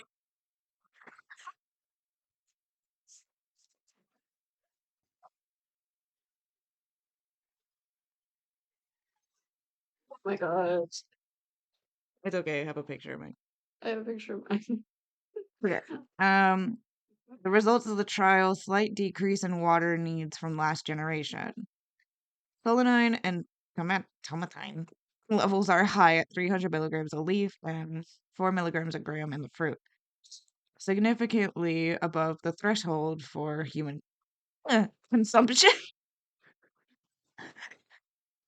Eating the fruit or leaves of even one tomato is enough to cause severe illness symptoms comparable to nightshade poisoning, which I don't know if y'all remember, but that's the one flower that was Had all the that had symptoms. all the symptoms.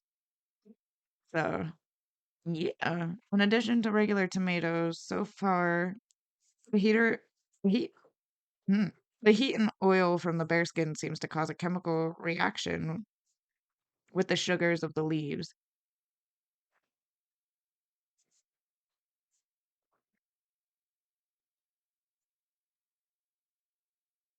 My brain, hold on. We're reading these on cut up papers. Like they're literally torn up or basically cut. They're cut up into many pieces, probably like 15, 20 pieces of paper. It's like essentially a puzzle. You It's a have to, puzzle. yeah. It's an unwound puzzle. Yeah. Which is again classic Nacy Drew. I just didn't want him to do this. In addition to regular tomato, so I like mixed it up. Okay, wait. Okay, I got it. Wait. Sugars with the leaves. This causes something with the leaves without gloves to emit a sticky pink substance that is impossible to wash off without acid, like an acid wash. It comes off of skin, but it does not come out of clothes, which is great. And then some samples were lost due to poor temperature and uncontrolled mistakes. AKA Parker. Yeah. Mm. And then In other words, Parker always fucks up. big surprise. Okay, kind of put mine back together. Yeah, I got mine back there, but like I literally poorly. exhaled and all the paper went flying. Like it's legitimately I paper. laughed, and then mine went everywhere. Okay, good. So I didn't fuck yours up that much. Okay, but it seems like Florence wasn't happy with the progress, and she said, "I mean, neither am I, but she'll cut funding for it." And then an external grant, and then asked, I put like a note saying to check if the application is still open. What if I put a good word in? No way. Why? Why couldn't S have gotten the director position? Dealing with this blatant nepotism would be worthwhile trade to get Florence off my back. At least he'd give me more time to course correct. So that's motive when it comes to Tara. What? Are we gonna read this one? I can just read it if you don't. But that's obviously a motive from Tara, This is the other one.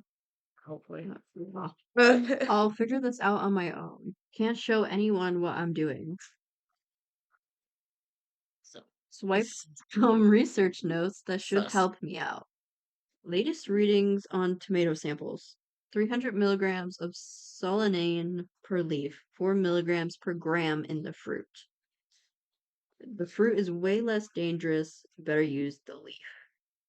What's the right amount? Just need her out of commission for a few months. Oh. So they're not trying to kill her. They just want her. But are they talking about Tara or No. Florence? They're talking about Florence. They want whoever out. Sherwood once told me he's so much more sensitive to solanine than a regular person. Sherwood. He. Yeah. I said he once told, like Sherwood once told me he's so much more sensitive to solanine than a regular person. They can't touch any of the samples in the lab without gloves. Skin to skin contact with regular tomatoes gives him a rash, but touching one of the samples in the lab would send him to the hospital for weeks. I bet he knows all about solanine. Wonder if I could ask and say it's for research. No, still a bad idea to get him in on this. Need to figure it out myself. Just wasted a bunch of time trying to look through old lab reports for the answer when I could have just looked it up online instead. Here's what the internet told me. 300 milligrams is enough to make pretty much anyone feel terrible. Anything above 3 milligrams per kilo of weight is dangerous. Potential fatality there. F's weight around 70 kilograms. Better to underestimate. 70 kilograms for Florence? No. Oh, but better to underestimate. I don't know what piece there was. I didn't have an There extra was. piece for you. I did sign with that, I think. I don't know. There's a missing piece. We don't know where it is. 2 milligrams per kilogram. Got 60 kilograms equals 100 milligrams. So it's math. Essentially. I think it says 1 cup per day. Oh no. Clearly we screwed something up. But we got it, like, essentially. Tea canister equals 30 servings.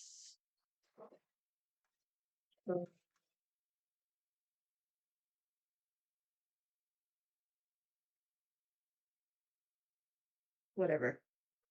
It's basically a bunch of math. You need to grind up 12 leaves. Remember the right edge of something if that rings a bell. I think that means off. No, No, there's an F on the other paper. no, I know, but I think I missed a paper somewhere. It's like I think I dropped a paper somewhere, which had like the bare minimum. Yeah, that would be that. Okay. Hold on. It's on. Honestly though, this is okay, yeah. Better to underestimate. She drinks. Okay, yeah, this is literally just saying how much she drinks of like a day of, Oh, so it's like of it's tea. estimating how much tea she drinks, so how much they have to put in there. Yeah. Mix them in loose leaf tea. The right edge of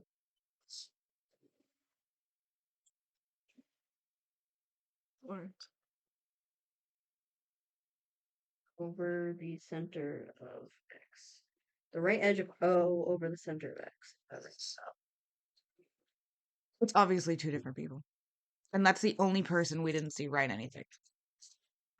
At least not on there, which has me really thinking it's fucking Parker. Honestly, this is fine. Never do this. Never do this. Literally, it's great. That's a pretty effective way, though, of getting somebody to not read your shit. Like, rip it up. You like, Literally, nice. just say Okay. that, honestly. So the ring, I don't know. Yeah, there was a ring in the box as well. Like, I don't know what to do with that. I got it. Let's I couldn't put tell this you. aside for now. Back to the map.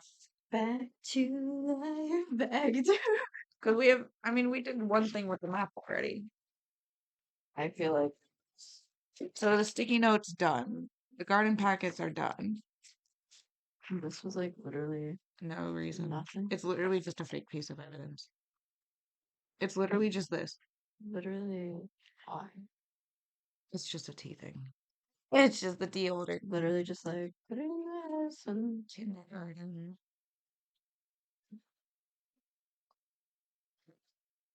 sleep on. So I don't think we need the map, but map is gone. Bonk. It's just this. Honestly, I feel like we're missing a step, but that's fine. yeah, like I don't know. Me too. I mean, there's still the postcard. I know. What the hell is fucking postcard? Purple, blue, purple, blue, purple, red, red, purple, red. I feel like it has to do with the flowers, right? Yeah, maybe. Yeah, but like, what are we doing with it? Like, what kind of flowers are they? Is what I was thinking. Like, you write the first letter of each flower, maybe. Like, that's not one that was in there. It's this one. Oh. It doesn't tell. It tells you the name of the flowers, just not what they look like. So that would be potentially useless. But there are colors. Yeah, that's what I was trying to figure out. So Just like, what is actually the main thing is that there's no yellow flower. exactly that was.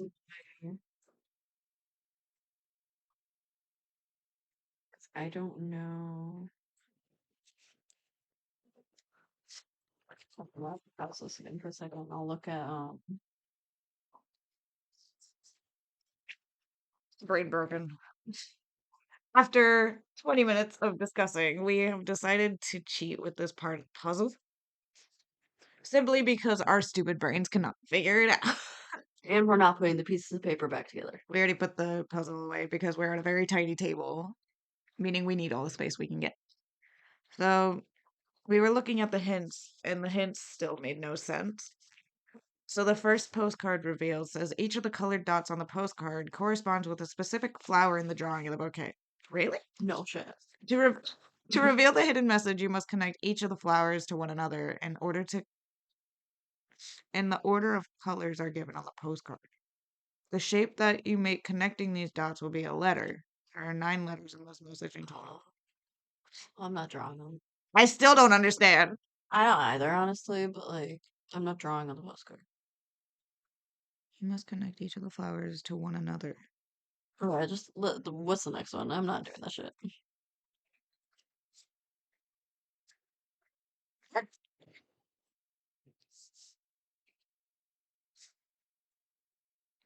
No. That one's blue. That's That blue. one's purple. I'm yelling at the microphone, I'm sorry. P? Okay. Purple, pink. Blue, yellow, purple, pink. P. That makes no sense to me. I'm very confused. Because if you're going to blue to yellow, that's Yeah. a straight line. And then if you're going to Right. purple, pink is here. So it goes back to the line that you drew there.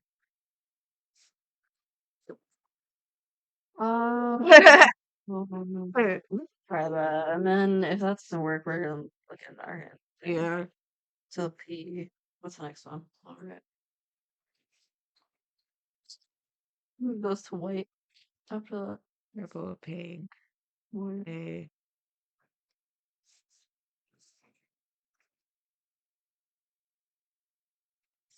Why does it look like that's orange? Okay. So it's going Wait. okay, purple, pink, white, blue. White, blue, and that's red. That's red? Yeah, I think so. Purple? Pink. White, blue.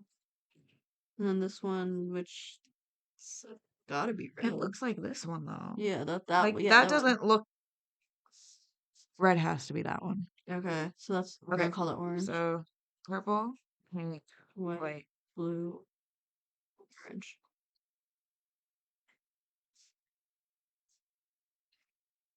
That's not a letter. That's I'm not like a trying to letter. draw it out.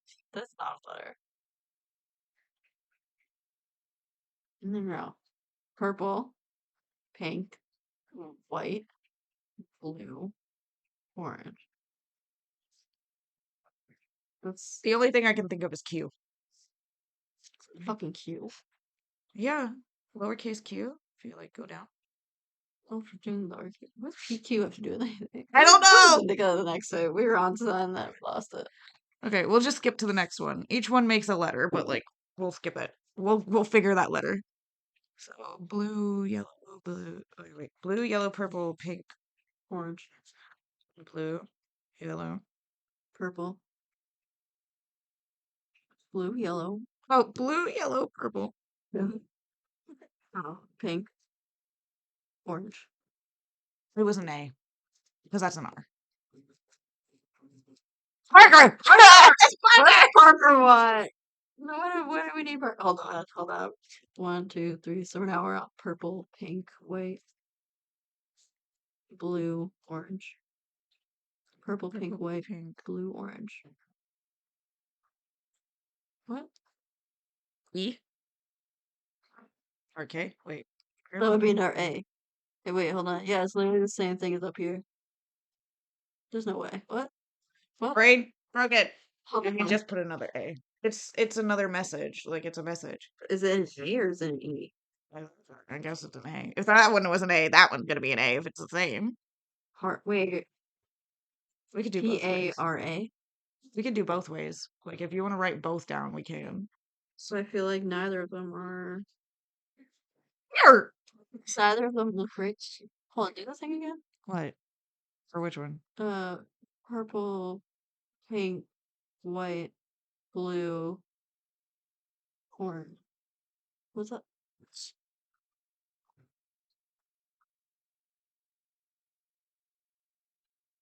Purple, pink, white. Purple, pink, white, blue, orange. Is that E? Maybe. I'm We'll just do them both. I'm very confused. Okay, so We're on the red first one now. Yeah. Blue, purple. and What? yeah. Neither of these look right. Neither of them look I right. like the wheeze in my voice. Purple to blue eye. Okay. Without that hint, we would never figure this out. Literally, I. Red, purple, orange. A. Is the next one an L? Oh my god, it's an L. It's Oliver! He's saying perennial. So it was an E. Okay, so that's what the postcard says. I knew it had to be from him. It says, I know you It make has his yourself clear, handwriting. but please reconsider. If you connect the dots, you'll see where I stand. He's saying that he loves her. Yeah, but to kill her. This is our last part. I know. I'm so confused. My brain hurts. I'm really confused. Like, what? Let me look at I love that I said he had the least red flags of anyone. Yeah, so that comes back. That was supposed to be done first. I just don't remember like why. Like I feel like that was a pointless thing to do. Like it didn't It lead didn't to lead to anything. anything at all. Oh, unless it was just telling us. No, never mind. I was gonna say maybe it was just showing his handwriting. Wait, why does Nancy have the same handwriting as Oliver? Confusion. his handwriting on the thing? No. No. I'm so confused. I don't know what. Truthfully, I don't know what else. I guess we can rock, paper, scissors it, or like we can just say who we think it is. My guess is Parker. Parker just seems very. In my brain, I'm sitting here like Sherwood or Parker. I want to. Sherwood hasn't done anything. Like we have nothing on him. We don't have anything on this. anybody. We had like except for this chick who's literally selling poison plants. We had motive on like who is two people. Literally, I don't understand. We're just opening the. We're opening the letter. We're screwed. No matter what, we're screwed. I was right. It was Parker. Fuck. Bitch, why? Come on. I am so. Okay. Okay. I'm reading it since I decided to pause the freaking thing the last time and didn't get to finish reading. Honest. This was. Thanks to your analysis, we can make the following conclusions. Parker Sanderson is the culprit. He knew Florence wasn't going to hire him after his internship ended, and that his uncle Sherwood has been the other choice for promotion to director. In Parker's mind, if Florence was out of the way, Sherwood would take her place, and Sherwood likes Parker enough to hire him. How did I not think about it? Parker poisoned Florence to secure a job at Magnolia Gardens under Dr. Sanderson. Parker had access to Dr. Tyra's genetically modified tomatoes in the lab. Those samples are full of the chemical solanine. Yeah. which is also found in nightshade, which is why the poison's effects were similar to the symptoms of nightshade poisoning. We can tell Parker used the samples because of the pink stains in Florence's office. Are those the ones that he spilled? Samples he spilled them. Oh Maybe. my god. Wait. Tara's notes say the samples leave pink stains when handled without gloves. Tara had the same stains on her lab coat, which proves the connection between the stains in the office and the tomatoes in the lab. The stains also prove Sherwood wasn't the culprit. Sherwood can't handle Tara samples without gloves due to his severe allergy. We know the stain was created by a bare-handed culprit, so Sherwood is off the hook. We didn't think about that. We did not think about that part because we're stupid. To be fair, it is 4 a.m. Okay. Oliver Ratley seemed suspicious at first since Florence broke his home. However, yeah, I thought nothing of him. However, the coded message on the bouquet left on her office doorstep was perennial. A word that had a strong romantic significance to the two of them. Oliver was still in love with Florence, which suggests he didn't have a motive to poison her. Beg to differ. Additionally, the ring inside of the tin of the culprit's belongings was from River Heights Garden Society. Oliver doesn't belong to that club and therefore doesn't own that ring. Oh, for the love. How would you know that? How would we match the logo to? I swear to God. Not on that. Not us trying to not on that. Figure shit out. Isn't it on any of these things though? I mean, I swear to God. Anyway, we figured it out eventually. Oh my God, but it's a college ring. It's a fucking college ring. Rest in peace. Heather Shaw left a sales ledger in the old greenhouse.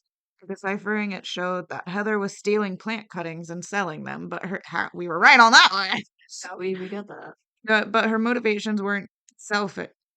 The name of the donor, Laura, is an anagram of Heather.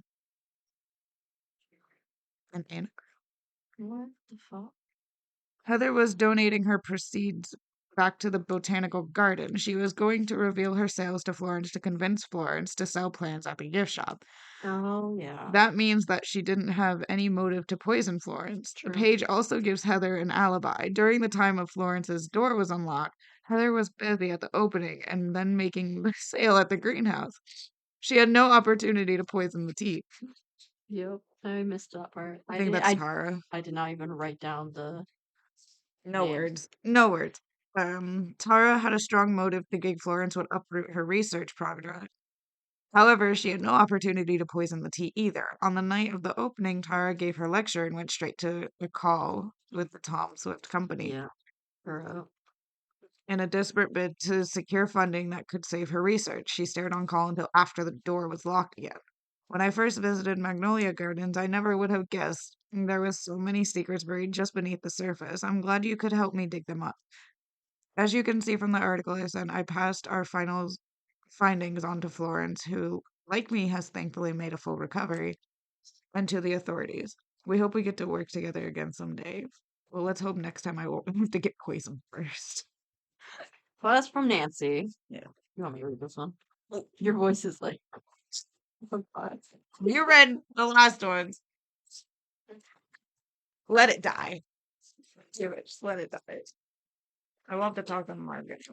Yeah. What are your comes that got that out? What's Yeah. At least I know where it is. for now? Oh, No. okay. Anyway. What the fuck is that word? Precocious? Perspective? Precocious? Precocious.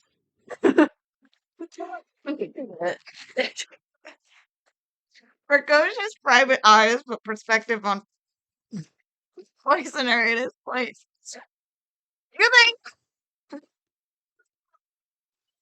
Why? It's not the title. That's someone who wants to write a crossword puzzle like that. River Heights University's senior Parker Sanderson has been arrested by local authorities after his confession to the poisoning of Florence North, the head of the Magnolia Gardens and Nacy Drew beloved local detective. Sanderson, a now former intern at Magnolia Gardens, admitted to placing a toxic sample of a genetically modified strain of tomato in North's canister of loose leaf tea, which she kept in her office and habitary that drank from each morning. Habitually? Asked to comment on his nephew's actions, Magnolia Gardens curator Sherwood, PhD, expressed surprise and horror and claimed complete ignorance of the plot. What? It was a plan? Evidence of Parker Sanderson's crime first came to attention of the River Heights Police Department when it received a tip from none other than Nacy Drew herself. Drew, who has since recovered from the ill effects of the poison, fell victim to the younger Sanderson's toxic tincture when she accepted the cup of tea from North during a casual visit. Help. Drew who was hospitalized for a short period, called on the help of an anonymous colleague in order to get to the bottom of the case. We're not anonymous. We're carrots and potatoes. The two worked together to successfully unearth the identity of the culprit. Shush. Whereupon Drew turned over Parker Sanderson's name to the local authorities. Upon hearing Drew's explanation, RHPD officers took Parker Sanderson in for questioning and obtained his tearful confession within 1 hour. Wow. He's a baby. He's a strong boy. Let's He's a big, strong boy. Oh boy. The guy started trembling like a leaf in a tornado as soon as we started talking to him. It didn't take long before he was telling us everything, said the arresting officer when he asked to comment. You pointed somebody with tomatoes. Let's give it a surprise. And what was the point with all the flowers? Honest to God. I don't think he realized how serious his actions were until the consequences came knocking at his door. Yep. Tara, Parker Sanderson's direct supervisor and creator of the tomato strain used in crime, noticed that she was ashamed that Parker formed such a sinister scheme using her research, and stated that she can't believe Parker used my samples for evil. I can. I can believe it. I can believe it. Tara went on to clarify that the tomato strain is still in its research and development stage, and it will only be made available to the public once it's completely safe to consume. One Magnolia Garden employee, Heather, reflected on their reveal with surprise.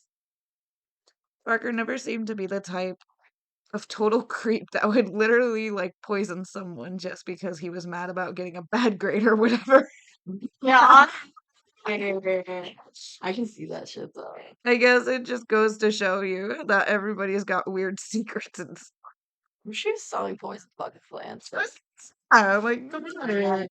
North herself has like Drew has made a full medical recovery at this time. I'm still very shaken up by what's happened, and I'll be taking some time off work and staying with a close friend to decompress. Oh, we know who that close friend is. After that, though, I'll be returning to my position as director of Magnolia Gardens. At the end of the day, it is where I belong, and I will always be grateful to Nacy Drew and her fellow detectives for making it safe for me again. So we're to assume that she and Oliver end up together. Oliver! Honestly, out of all of them, Oliver was, I feel like, least toxic. What I really He like, cleaned the damn microwave. He wrote a little postcard that essentially said like he he loved her. literally, He left, he didn't bang on her door. And this is all simple shit. it all. It's all simple shit. You know what I really Which like? is pretty sad because that means that they all had some really red flags if he's the green flag out of all of them. You know what I really like about the spoiler envelopes?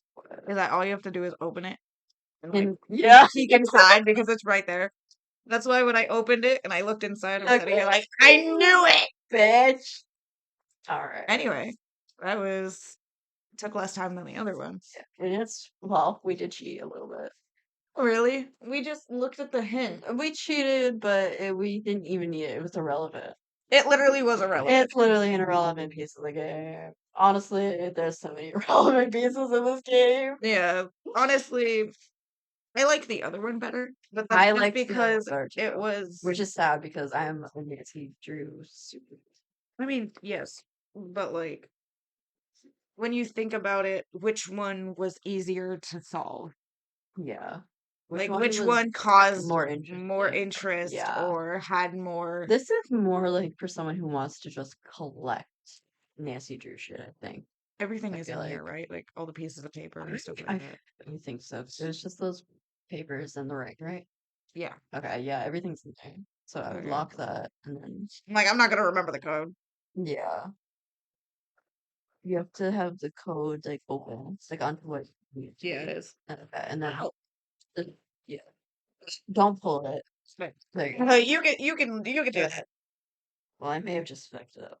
Oh, duh. It's like 680, I think, or something. But I mean, it was fun. Like I like the concept of it. Yeah. I like it being in a like in this type of setting because it Yeah. makes sense that like oh it was in like a botanical garden and they were using like mutated tomato plants for the murder. Like that's kind of cool. Me, I'm a science nerd. You'll learn that real quick. I thought you didn't get it. I was like, okay. But yeah, I like the setting. Like I wish there were more like this specific one. Yeah. It was interesting primarily because I've been a huge Nancy Drew fan since I was 8, 9, some odd years. Just young. Yeah, I was a little kid. And I've read 70 Nancy Drew Sorry. books ever to have existed. So that's the one redeeming factor for me. Yeah. I mean, honestly, it's not that it was bad. It's the fact that we did the other one first. It is worth playing, It is worth it. but as usual, it's like, well, you play one. You do play one time. Like all these games are meant to be played one time and only one time. Because once you know the answer, you know the answer. And you can't necessarily, unless you're us, delete that answer from your brain. Get got the little memories. We're cleaning up and I messed Yeah. up. We're basically giving our summary as we clean up. We didn't really do this for the other one, but just do both of them and give a review because, life. I like the box though. The box is pretty. I like the setting. Yeah. So I like the aesthetic, I guess would be the name for it. Yeah, I again. I like the idea of it. I think if it it was would have about had a time better that they outcome, yeah. like it was actually used with flowers, or if there Or were even more like there was not even a whole lot of evidence to say activity, that this was Parker that did just it. having more activity, Yeah, as having opposed more to to a look cut at. up like a little puzzle and shit. I mean, Like the puzzle is fun. Like the puzzle is cool, just it, not that much. it was more so like in order to do that easily, I feel like you would have to like tape it down. Yeah, and we Whereas we didn't want to do that because yeah I'm we gonna be getting rid of this game now that we played it. you play these things and you can't play them again unless you give it to like your kids. Like Yeah. you just pass it down. Yes. So there's no point in keeping it unless you have short-term memory loss and forget within 24 hours and say, "Hey, I'm Yeah. gonna play this game." Yeah. But still, I feel like you never fully forget things. Yeah. You'll at least know like the outcome. Yeah, and then there's no point in doing the puzzle. Yeah. But I say, what do you rate that 1 out of 10? 4 out of 10. 10. Honestly, somewhere between 6 and 7. I can agree on that one. Yeah. And then the other one, I would honestly probably 8. yeah, I can honestly completely agree. Yeah. Because the other one, it was hard, but it wasn't too hard to where it was Like I think this would impossible. be a good beginner Yeah. if you've never played a game like this But the before. main flaw with it being beginner is there's not a lot of evidence. So Yeah, you don't that's have a lot true. of evidence to base anything off I of, which guess is probably why more it's medium. if you don't have a ton of experience with these games. Like a whole lot to compare them with. Valid. I think the only reason why I have experience doing these games is because I do escape rooms all the time. Yeah. And it's essentially kind of the same thing when it comes to the puzzle aspect of it. And some escape rooms have plots, so like you're escaping a murder within this amount of time. I would also not do them back to back because the other one had a lot more evidence. And this one Yeah. just felt lackluster compared to Literally, we're sitting here like, what is this? Like it was cute. The aesthetic was cute. But like the other this one is really more for like kids. Nacy Drew super fans. And that's what I've seen a lot of the reviews for this say is like it was easier than they expected. There was less to look through than they expected. However, they really enjoyed it because of the setting and there was Yeah. a lot of background on the characters Yeah. and there was art to the characters Yeah. and So it, literally the aesthetic. yeah. The aesthetic and And just design. the whole fact that you are playing essentially as Nacy Drew in her universe. And it's Yeah. essentially, it's really just more for collectors and super fans. Yeah. Makes sense. The other one just kind of it lacked more like aesthetic, but it was more on point when it comes to Yeah. like Like, plot, detailed evidence, and there was a clear. yeah. Once we got to the like narrowing down the suspects, there was a clear suspect when we narrowed everything down. This one, there was like really nothing that pointed to the Nothing that suspect pointed at all. directly. Because Other even like there was like the college ring. There was nothing to prove that was a college ring. It's there like was literally just more things that were pointless that could have been replaced with things that could yeah, have more evidence like there to was the it. tea canister, the tea thing. And it just showed like the pink stain, and like you already Literally, told us about yeah, the pink stain. You it don't need literally had no evidence. purpose. There was literally it was like a little tea bag with the tea holder, the Yeah, loose leaf tea holder, and then yeah, like they said like oh there's a pink stain on it. You don't need to provide that if there was a pink stain on it. Like what am yeah. I supposed to do with that? Of course you can open it and there's actually something inside. Like the college ring idea was interesting. There was nothing to show that this was his. There was nothing to prove there was a college ring. There There was was nothing no to prove that this was the symbol of his club or his school or whatever. what I think lacked in this was the steps. There was no steps. There was no direction. Yeah. You could have The, posted, the last thing that we figured out was the postcard, which was completely which was like irrelevant. the first Well, one. because it was also completely irrelevant. It was basically just to show that this guy is still in love with her. Yeah, but we know It, that from like yeah, because even just looking at the postcard, I was like, oh, well, this is going to be this person. We hadn't even looked at the thing where it showed his handwriting yet. I said, well, this is going to be from him. basically. I mean, Mhm. it lacked sequence. So yeah, you would exactly. literally jump from one thing to the other and nothing would combine. Which, Like, to be fair, having read a bunch of Nancy Drew books and played the computer games and watched the 1940s movies and 70s show, yeah, it's very consistent. People out of nowhere be like, wait a minute, like this is this and this is that and this has to go with this. And a lot of times it is kind of like, weird girl, where'd you get that? like where did that come from? And it's like, because it's fiction, it's like, it's acceptable.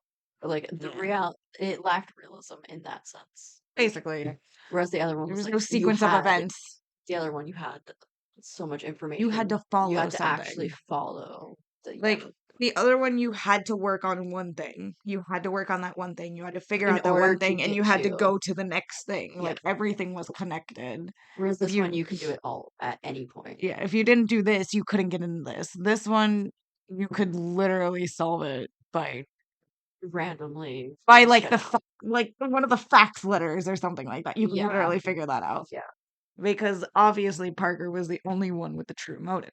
yeah. Honestly, Like like I out of the blue, did. In honesty, I didn't like connect certain things with his motive, but like he did have he a had clear pure motive. motive. Like Like I didn't think about the fact that his uncle would then become the I mean, person Sherwood to was. employ him. Like I didn't connect that. I really just connected like, okay, he knows that this I girl, just knew that he killed he's her not, yeah, like he's or trying to. looks he in the note that we didn't have a handwriting to compare it to. He said just enough to put her out of commission for a few months. Yeah. So So like he one, didn't want to kill her.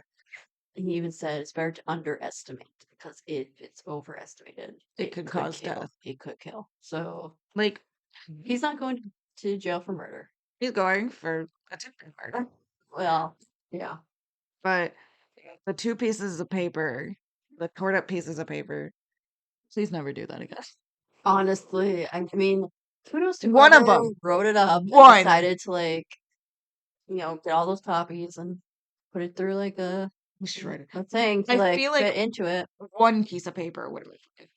We didn't need Tara's. Like Tara's was Honestly, completely pointless. it really was. But also on top of that, it's the way that they were stored. Yeah. Because a lot of the pieces of paper, they would Like curl up. bent. Like they And were bent. so if you're not gluing them down or taping them down, it's kind of hard to keep them in place and read Yeah. them Like the tin is consecutively. narrow. Yeah. The other tin, I think it had more like a rectangle.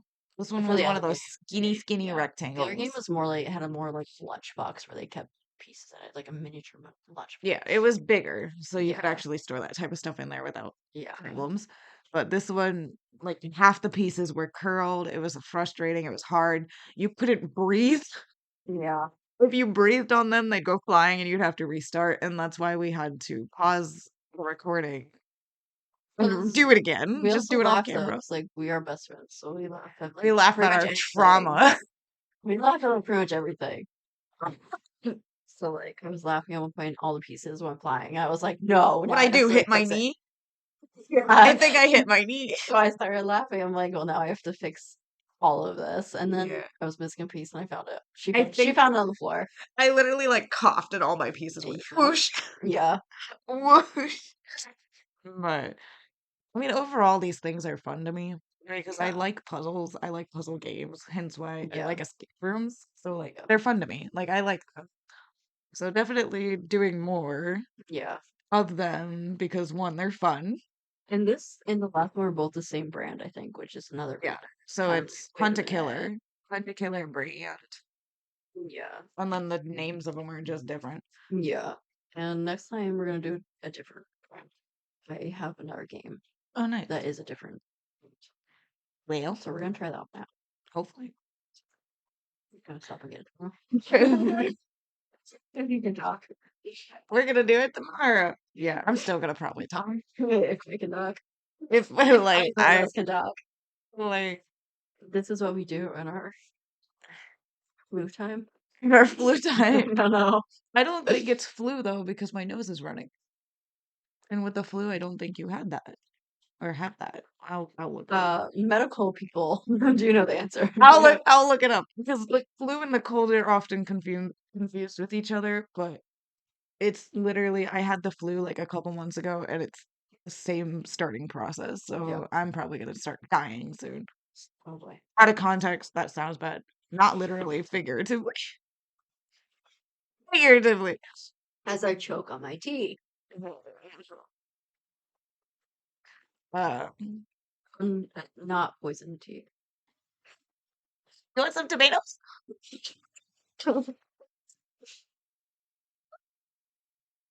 We make each other laugh way too hard. Like we laugh at almost everything, and that's obvious. Like, And a lot of the jokes that I made during this are not. yeah. They're not for the typical Nacy Drew audience. Not that a Nacy Drew audience would generally be listening to an explicit. So So, literally, like I said, kind of in the middle. No offense to anybody or anything said in this. Like, you are who you are, and you believe who you believe in, and that's how just you our believe in it. personal. We Yeah, just, that's our personal, and that's also a lot of how we were raised. I think. yeah. Like, I wasn't raised too much in religion. Like, I had minor interest in it in like elementary school or something, and then I'm sitting here like, nah, I'm good. I was raised in a family. Half of them were like pretty, like they were pretty Christian, and the other half is atheists. So I literally was just in the middle. I didn't go to church or anything, but I was kind of like, I believe something. I don't know. I That's don't know too something. much about That's an actual religion. it. Like, Yeah. there's something out there, but I just don't know what it Yeah. is. But like me, I actually went to church for a little bit and went to like a youth group, and then I'm sitting here I think like, that's and also part I, of like getting older, learning more things. Like yeah, you question things, and then some people are okay with that, and then other yeah. people are like, "Well, I have too many questions, I have too many and questions. I don't have answers for them." Yeah. And a lot of people just need answers. But yeah, like I said, you guys believe how you believe in, and we're not going to judge, and we apologize if anything was offensive. We do not mean it in any hurtful way, or intended At the end of the to day, cause pain. at the end of the day, this is two friends just kind of vibing, Literally messing and around. It's just fucking around is yeah, basically it. This is how yeah. 99% of our conversations go, especially when it comes to like the witching hour. Sometimes there's yelling, sometimes there's more inappropriateness. Eh, Sometimes More podcasts, you'll kind of learn more about us slowly but surely. There's so much. but we're bored today, and we have Yeah. a microphone, and we Microphone. had board games, so My microphone. my games. Yeah. But it's just two friends being weird. Being weird and dumb. Like we had nothing to do today. And she's like, "You Yeah, want to play games?" I'm like, "I guess so. Want to play games? it's like we're just gonna record it. Like we'll see what happens. See what happens." And now I have 2 hours of editing on one video, and then 4 hours of editing on the other one. So I don't know which one's gonna be posted first, but it's probably this one. Yeah, just be like disclaimer. This video We can't put was the descriptions on the first. podcast, Ooh, so yeah, it's we've just done this. like Literally, once we, get into it and we'll actually figure it get out. on like a schedule or Yeah. get more organized with it, I guess. Better We, ideas. yeah, we only had a few ideas And going maybe into this. take ADHD medication before we film this. But, yeah. I just prefer not to be sick. Well, that too. Like Yeah. eventually, I'll stop being sick. Like, Yeah. Your voice got like substantially worse. oh, The long, good, like even just the hour that I was gone for work stuff. because I've been talking the entire time. Yeah. Like it was fine for the first podcast, and It then started getting, it was like very slow to like viewers. And then I had to leave for like an hour to finish some work stuff.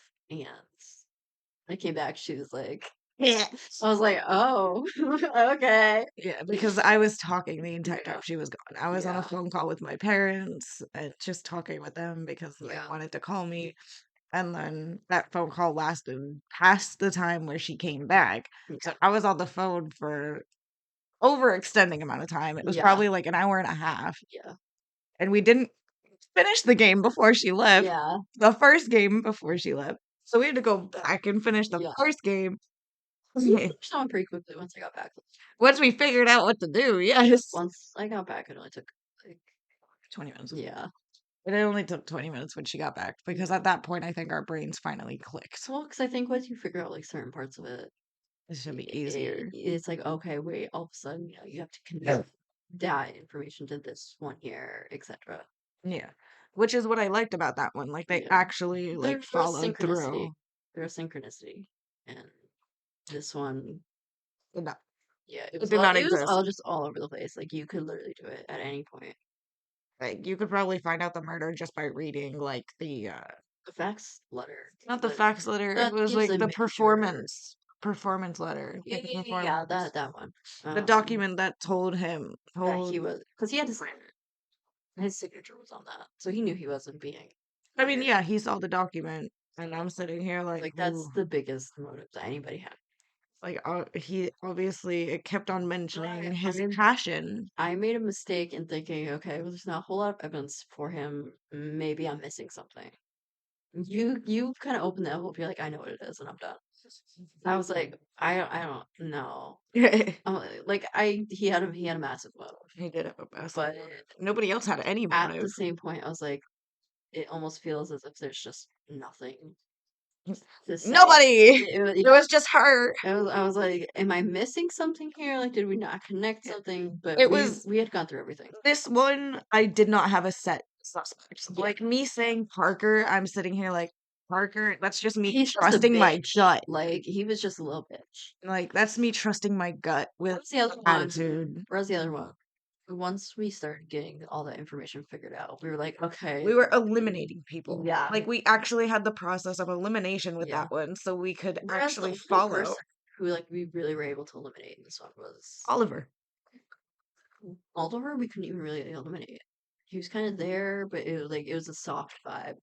Yeah, but he never Whereas sounded Tara, hostile. yeah, exactly. But Tara had an actual alibi. And then if we had paid a little more attention to the times on Heather's sheet, she did have an alibi. Yeah, we didn't pay attention to Heather. But those are the only two people that had actual alibis because he could have left at any time. The Sherwood could have left. He had music playing. Everyone just assumed he was in his office. Yeah, but So it's like doesn't mean he was in his office. there was nothing to rule him out.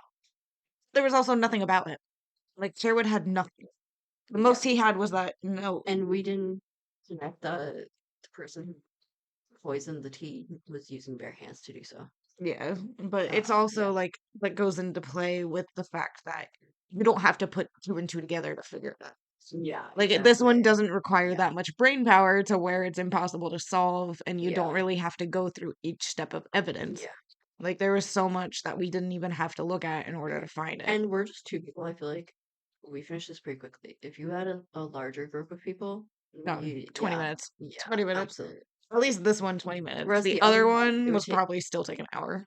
Like, yeah, it would probably take an hour still, but like that's not even like that's not bad. I mean, it took us 4 hours simply because we kept on taking breaks. Yeah. We kept on having to like get food or drinks, or she Or had to do some bench work work, yeah. things. I had to keep like getting up and doing things. Like There it were just phone calls. There was a lot of stuff. it was chaos. So it didn't really take as long as it What time did we start recording? Do you remember? well, our intro took a long time. Yeah, we For us to figure out our intro. we literally It took never 40 done minutes. anything like this before. So it took, and we both have anxiety. We do. So Which- when we both hit record, we start out highly awkward. That stressed me out. So as we go on though, I feel like it would get better for both of us. Yeah. Like we started getting more comfortable when time goes by and we Yeah. forget we're recording. Yeah. I mean, I remember having to actually tell you, like, to think back on. Yeah, like there are times where we would be like, After "Oh, we're looking gonna for- go take a break," Yeah.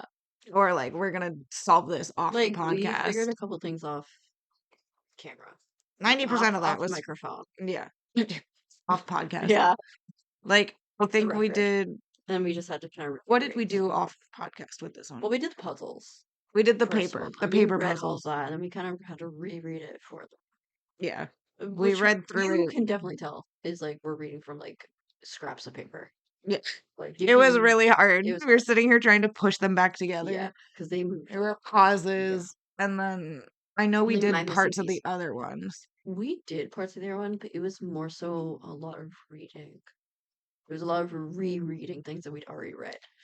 That because we kept stepping away. Like we kept having Yeah, to step away there's a from lot that of one and coming back and rereading everything there's a and lot of like where were rereading we? things that we already read and going back over our notes. Basically, That yeah. was what a lot of that was on the other one. I mean, At it least makes a lot sense of because we were topic off record. Yeah, we would be taking breaks or we would be yeah, doing things. Like yeah, this one, we spent all the time here doing it. yeah. Literally, the only time we paused it, like it was to do the puzzle. Yep. That's pretty And much it. so we started this one around 2, and it is 4:19. Yeah, So this one was it done. was literally like 2:09. We got back in and walking the dog. And we did. We started a little bit at like 1 something.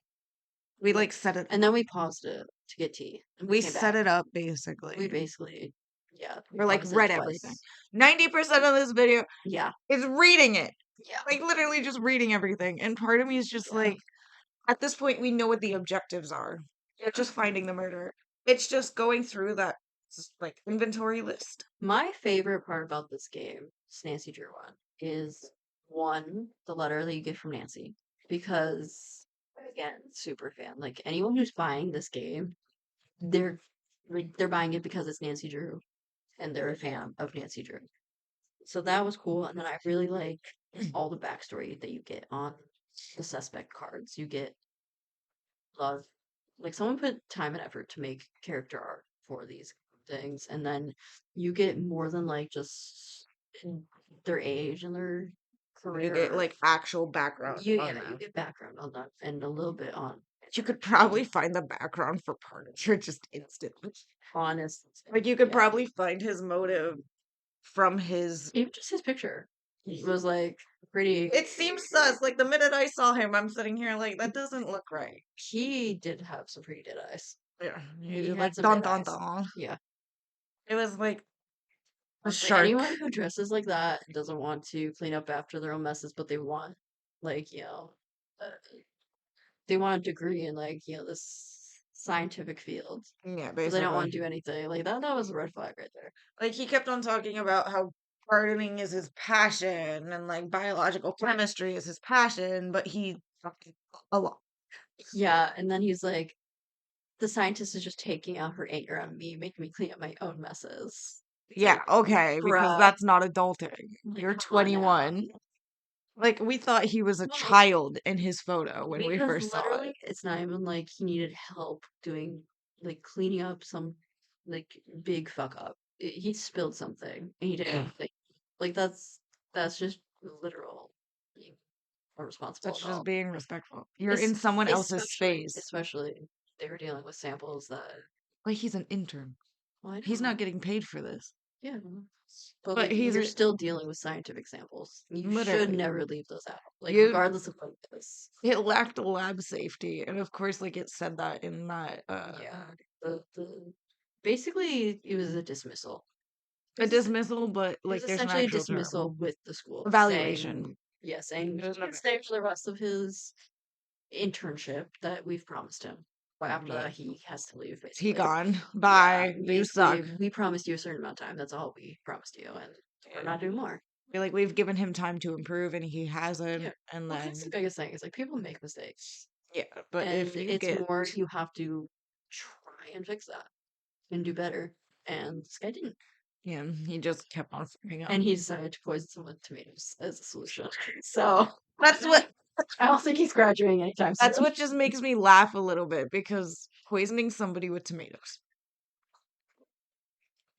Like if I don't think I'm the mean, only one who finds that funny. yeah. You're poisoning someone with tomatoes. And his uncle or whoever is Allergic allergic to to tomatoes. tomatoes. Like, I mean, I guess like allergies are common, like cool, great, but having him be allergic to something that's being genetically modified in the facility that has the DNA of something else. and both like also like that alone, if we had really paid attention to the fact that he would have had to use his hands to put that tomato in the tea bag in the tea.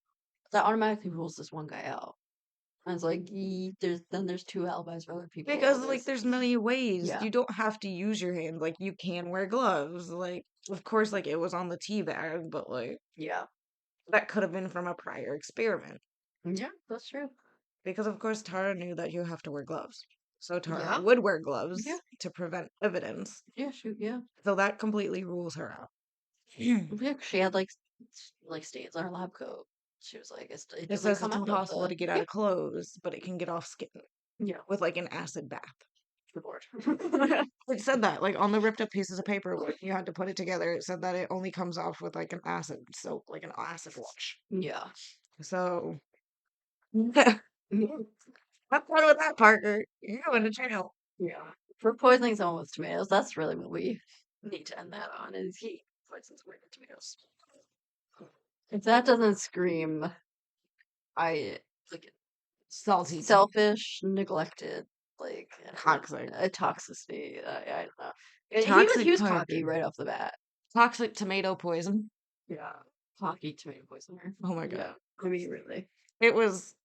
Right off the bat, he was on the top of the list. And then I kind of forgot about him because there wasn't a whole lot of information about him. We got distracted with the fact of trying to figure out the postcard.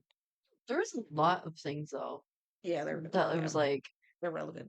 irrelevant. We didn't know what to do with it, or we figured it out. And Like the Parker bouquet wasn't one. in any of it, though. Bouquet and the postcard, like cool, the colors match, but like what do we do with that? Like what But do we do? literally, Parker, the only evidence that there was that dismissal. He wasn't mentioned anywhere else at all, Except for the ripped up paper. except Like his except for the documentation. yeah. But you don't know that that's Parker. No, but it Just seemed like it seemed like it, but like there was no there his was no name wasn't pure anywhere. evidence on it, So but my guess is that it was I him. honestly kind of forgot about him. Like I did kind of forget about him because there was really nothing there. There was His just name anywhere. there was no direction. So you had Yeah. no clue who you were thinking about, who you were looking for, Yeah. like what you were trying to process. But there was also just so much irrelevant things that you forget the suspects. Yeah. Yeah. So like that postcard with the bouquet of flowers, That was it a was cool irrelevant. idea. It was a cool idea, It's a but it cool had idea. no connection to the Yeah. story in a way. Yeah. There was no Like sequence to any of it. Oliver was almost just out of the picture Kind of. in a Yeah. way. Like I do like that he ended up presumably with Florence at the end. Like that's what I got out of that. hopefully. That's what I got out of it. It was like so he's basically in a non forced way. Like he's Yeah. not in her face. He left her a note saying, "This is where I stand. If you want me to leave, I'll stay gone. Like But this is what I want to tell you."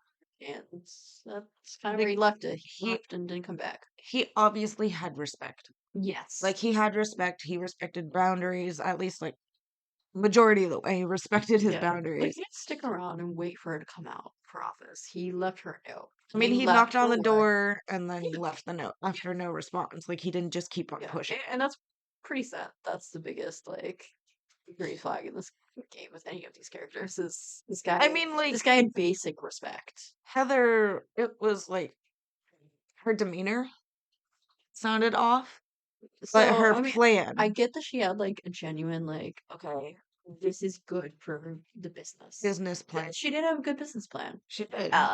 Doing it the way she did with poisonous flowers, That's maybe not the direction to yeah, go. that's maybe not the Like smartest thing. there were goods, pros and cons of each character, Except for Parker. except for Parker. He was no. So that's why it was obvious after you realize this Yeah. bitch is a snob. Yeah, which I feel like to an extent we realized at the very beginning. We did. But then it was more like, wait. Like Sherwood, obviously allergic to tomatoes, but he was also irrelevant. Like he wasn't he brought up was. anywhere. I feel like the main person we struggled with the evidence was Heather. Because we didn't know what that sheet was. Because I wrote down everything but the times. So I didn't think, okay, she was. This guy I looked at it did say at such and such time, she had been at the reception or whatever. Yeah. And then right after she was making a sale. It's like she couldn't have been. What was your favorite little puzzle in the thing? So like what part of it did you find interesting? And it can be this one or the other one. Like it can be matching the flowers to Okay, the documentation. so for the Nacy Drew one, I'm actually gonna say the postcard because It's cool though. That was a it cool concept. it was a really cool concept, and I think the artwork was really pretty. The artwork It was, was really pretty. yeah, Like I said, the aesthetic for this one was gorgeous. But yeah. like The artwork was the beautiful. main thing with the postcard puzzle was It had trying really to no bearing. figure out Yeah, the letter because they were kind of it was a little difficult, but also it had no bearing. But purely for the fact that like I like the story behind it, yeah, and I the like the story was nice. artwork, and it makes sense like story wise. Yes. That's not necessarily game wise. It had really no bearing on the game itself. Yeah. But as an individual, like item slash piece slash Connection. concept, Your connection that's with that puzzle. yeah. I like that. I like that one. Okay. And then the boardwalk. Whether it was like the map, like calculating the walking I was gonna distance. say that was Like the that one one was a cool that was concept. what kind of ruled out certain people for us. That ruled out 2 people out of what, 4 or Yeah. 5? I also did like honestly no, my favorite part of that was the knockoff Yelp review. What, the Welp review? The Welp review. Because that alone ruled out 3 different people for us. Or no, that ruled off 2 different people for us. And then having read Oh, that, right, we right, right. realized, wait a minute, this Okay. kind of put a third person out of the picture. And it was also funny. It was really funny.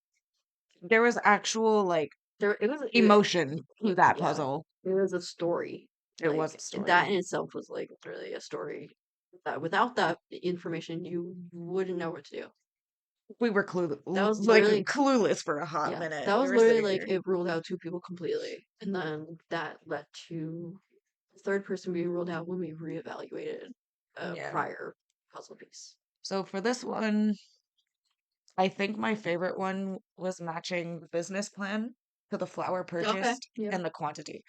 Like to Yeah, you me, did that really fast. like my brain processes things like kind of slow, but also when I realize really fast. So like Very similarly, but like with numbers, you actually like know what you're doing. I in a don't. way. I don't. I have math dyslexia. I was just like, you can do this. Like it's all just numbers to me. Yeah, And I so read them backwards. So I was like, this is not gonna be able to do this. on the business plan. Well, first there was a brochure. I did figure out all the names of the people who were buying them. That's about all I figured out. Um was it the map or the brochure that had the flowers? It was the brochure. No, it was the map. The map had the names of all Oh the yeah, yeah, flowers. yeah, yeah, yeah. Yeah. Okay. The map had like climates. Oh, that's what you're talking about. Yeah. They're talking about Heather's plan. I mean it's connected. You're talking about the seed packet stuff. No. Like the You're talking about Heather's plan, map but you're with using the like map to solve that. yeah. Okay. So like Okay. how it said there were different categories for the flowers listed. So like one was like desert or like I tropical. thought that was the brochure. I did too, and that's why I thought about it. So there were different As you can see, there's no like it's all just pieces it at this all point. is just It's pieces. yeah. But there were different categories when it comes to the flowers, and my guess is where they came from. Yeah. So like it would say like desert, or Yeah. someone purchased like D3 and it would list like all the flowers. So you would take the letter and match it to the category and then take the number and match it to the number that was listed with the flower. And then that would just kind of show you what was purchased, and that was where the cuttings of the flowers were stolen. Yeah. But that was still irrelevant. Like the flowers were completely irrelevant. Yeah. What had confused me about that is I didn't associate that second number with the quantity of Yeah, something it until was you said like that. a letter, a number, an X, and another number. Yeah. And I'm sitting here like, times what? Yeah. That's kind So, of where I had tapped out. I was just like, it's I was like, like, I'm done. I was like, this is getting into math territory, but it didn't end up having to do anything with math. It was No, it's just just quantity. yeah, Which, yeah. but, for the boardwalk one, We played it like so many hours ago. yeah, it's like thinking back, but it's also the fact that I love these types of puzzles. So picking one of them is Yeah. kind of just like Yeah, that's true. um Because my answer wasn't even a puzzle. It was the Whelp review. well review. But I mean, at the end of the day, that was kind of I my like the favorite part. triangle. Yeah, yeah. The triangle puzzle was really fun. It was like I forgot what it's called. It was the type of solitaire. Yeah, it was like a what kind of solitaire that you used to see on Cracker Barrel tables. Yeah, like the triangle ones where With you all have the to little like pegs. put all the pegs and then you're skipping the pegs. Of course, that wasn't the concept with this one. It was a sheet of paper with a bunch of little triangles, and there was a dot where you needed to put the peg. And of course, like there was a line showing the base of the triangle. So it was jumping that peg around and So spelling there out the were, yeah, because words. on around each circle There were like four there were 4 letters letters. Yeah. because every time you twist the triangle, it would go a different direction. Yeah. So that's personally my favorite. Like I I like found that that you really like would get fun. halfway through the words and be like, "Oh, this is the word." Yeah, like we would get halfway through it. Like you can tell who watches like Wheel of Fortune and grew up with Wheel of Fortune. It's just like you have 2 things that I'm like, "Oh, is it this year?" Yeah. I mean, I feel like that part was easy Yeah. in a way, but Yeah. I just like the concept of sitting here like twisting the triangle and Yeah. figuring it out. Like That one was definitely more interactive. definitely That game was more interactive for sure. more interactive, but also there was more to it. There was a lot more to it. Like each document had something, Yeah. if not more than one thing. Yeah. Like the map had more than one I mean, there were purpose. a couple things where we had no idea what the relevance was. So you're like, what is this? But Like the then photo? even if Proposal photo? yeah, No ring? I know why was there no ring? I mean, come on. Like there was But a photo. yeah, I didn't register that until after we had ruled out pretty much everyone else. Yeah. It was down to like 2 people, and I was like, I think this person's suspicious more so than her. And then Then I swat. was like, wait a second. Yeah, she's in the photo, and the photo shoot ended at what time? You know, it's it was like right as the murder was happening. I'm like, oh wait, Yeah, it's like that so that ruled her out. I ruled her out completely, and we were sitting here We then only had being, one person left. who was it? The killer. Dwayne? Yeah. It was Dwayne. Yeah. I mean, It was fun though. Like that one was. yeah. I like the contents that were in the popcorn bag. So like how the Yeah. fortune ticket matched with Yeah. Yeah. the writing on the back of the receipt, which unlocked the box. Like that actually gave you steps to get into Yeah. more. It literally was all very connected. Like they put a lot of thought into that game. And they put thought into this game, Just just not as much. not as much. This one really is more just for collectors. But also Because it does probably for have that younger cool kids. little ring. It does have the pretty artwork. It does have, a story to it. It really is more just for collectors Yeah. versus someone who actually wants to solve a more hands-on mystery. Yeah, I can definitely agree with that one. But they were both fun. Like Yeah. regardless, they both have their charms and they both have their flaws. Yeah. Like everything, there's Pretty much, both yeah. goods and bads. Like this one, it was very pretty. Yeah. The artwork Aesthetic, it is was, beautiful, yeah. and I guess like the concept was cool. Yeah. Yeah.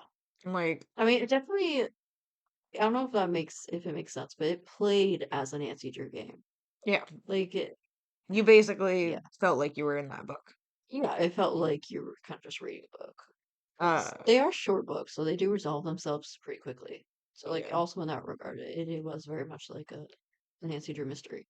And then the other one, it was just you felt like a legit detective. Yeah. Like you had to investigate every single piece. Yeah. The only one thing that you didn't have to investigate was the popcorn bag. You just dumped the stuff out of it, and there Yeah. you go. Yeah. But there was also blood on the popcorn bag, so whoever had that popcorn bag Yeah. like died or Yeah. just committed that crime because that was on the floor of the scene. Yeah. So she obviously had that. Yeah. But yeah, I found that one really fun.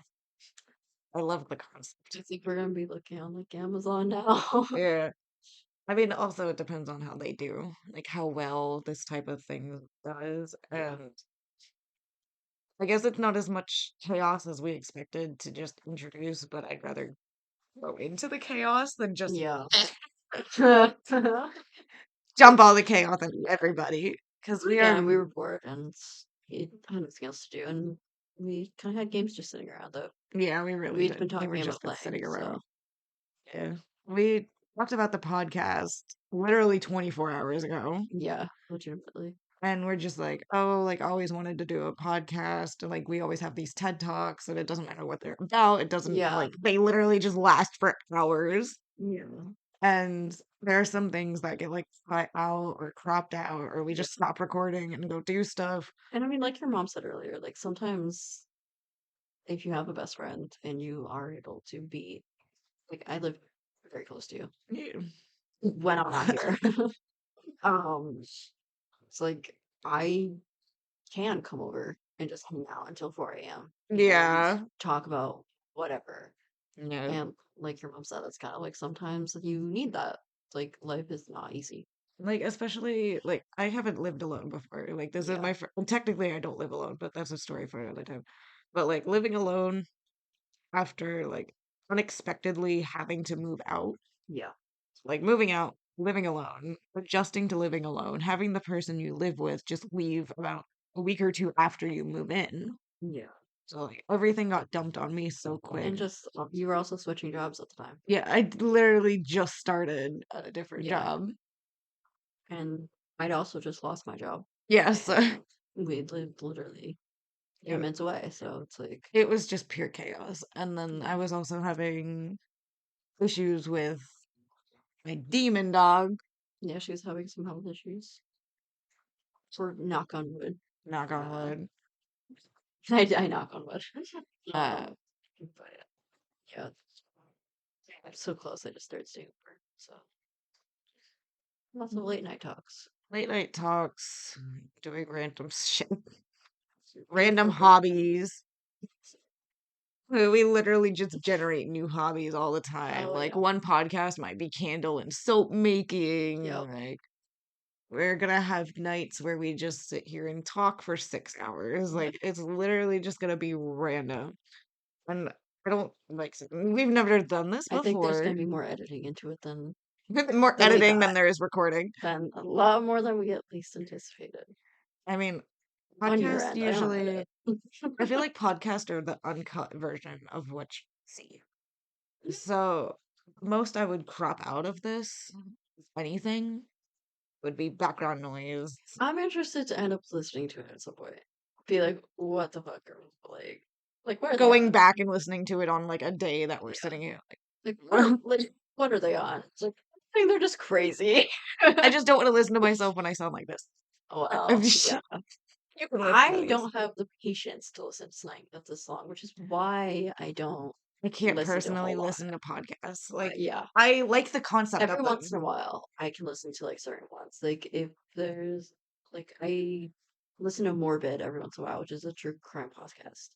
However, more specifically, I only listen to episodes that are already on a case that I was researching at the time and was interested in because they deep dive into it. And so I was like, if I'm interested in a deep dive of it, I'll Google specific episodes. Yeah. I won't just listen to like a random.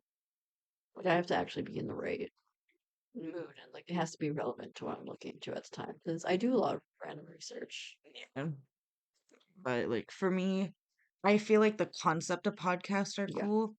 Like I like having like I find it interesting that people can just sit and talk. Yeah. So So you can also it's kind of like music. You can like literally just be out walking like and listen literally to it. just doing Be chores yeah. and listening to it. And though like other things might sound like more interesting. So like listening to true crime podcast might sound more interesting than listening to two crazy kids playing horror games or like thriller games, mystery games, or just TED You don't know talking what to about call random that. things. Or, like we're fully just doing this for fun. We're doing Yeah. this for experience. We're not doing it for audience. We're not doing it Yeah. for popularity. Like we're literally just doing It's it. honestly kind of like an online scrapbook. No way, yeah. Yeah. But we both kind of had the idea to always want to do a podcast. Yeah. So, like me, I'm sitting here like I could never do a podcast alone. Like, I can never just Exactly, sit yeah. here and talk. Like, I feel like Yeah. you need two Yeah. people or more. It's also a lot easier, I feel like, because right now we are in a house alone. Yeah. And like normally I live with family and I have a pretty big family. So it's always loud. It's always someone asking Chaotic. what you're doing. It's always even if I wanted to, I was able to like write out a script to keep myself on track. Uh, there would be so much editing that would have to go into that. There would be so many distractions. It just wouldn't get done. Yeah, exactly. Because podcasts, I looked at Spotify before we started getting into recording just to see how long we have to record. There is no duration for a Yeah, podcast. They can be 45 minutes or they can be 3 hours. Like, because it also depends. Like depends on what you're doing. again, going back to Morbid, there were episodes I would listen to. They would cut it into like 3 parts. Yeah. That way you can take a break and not feel like you're going to find out where you're going into next time. Because like a lot of Yeah. times certain apps don't save where you're at. Yeah. Um, So, of course, we'll experiment. Like, there are some things that we'll cut and there are some things that we won't.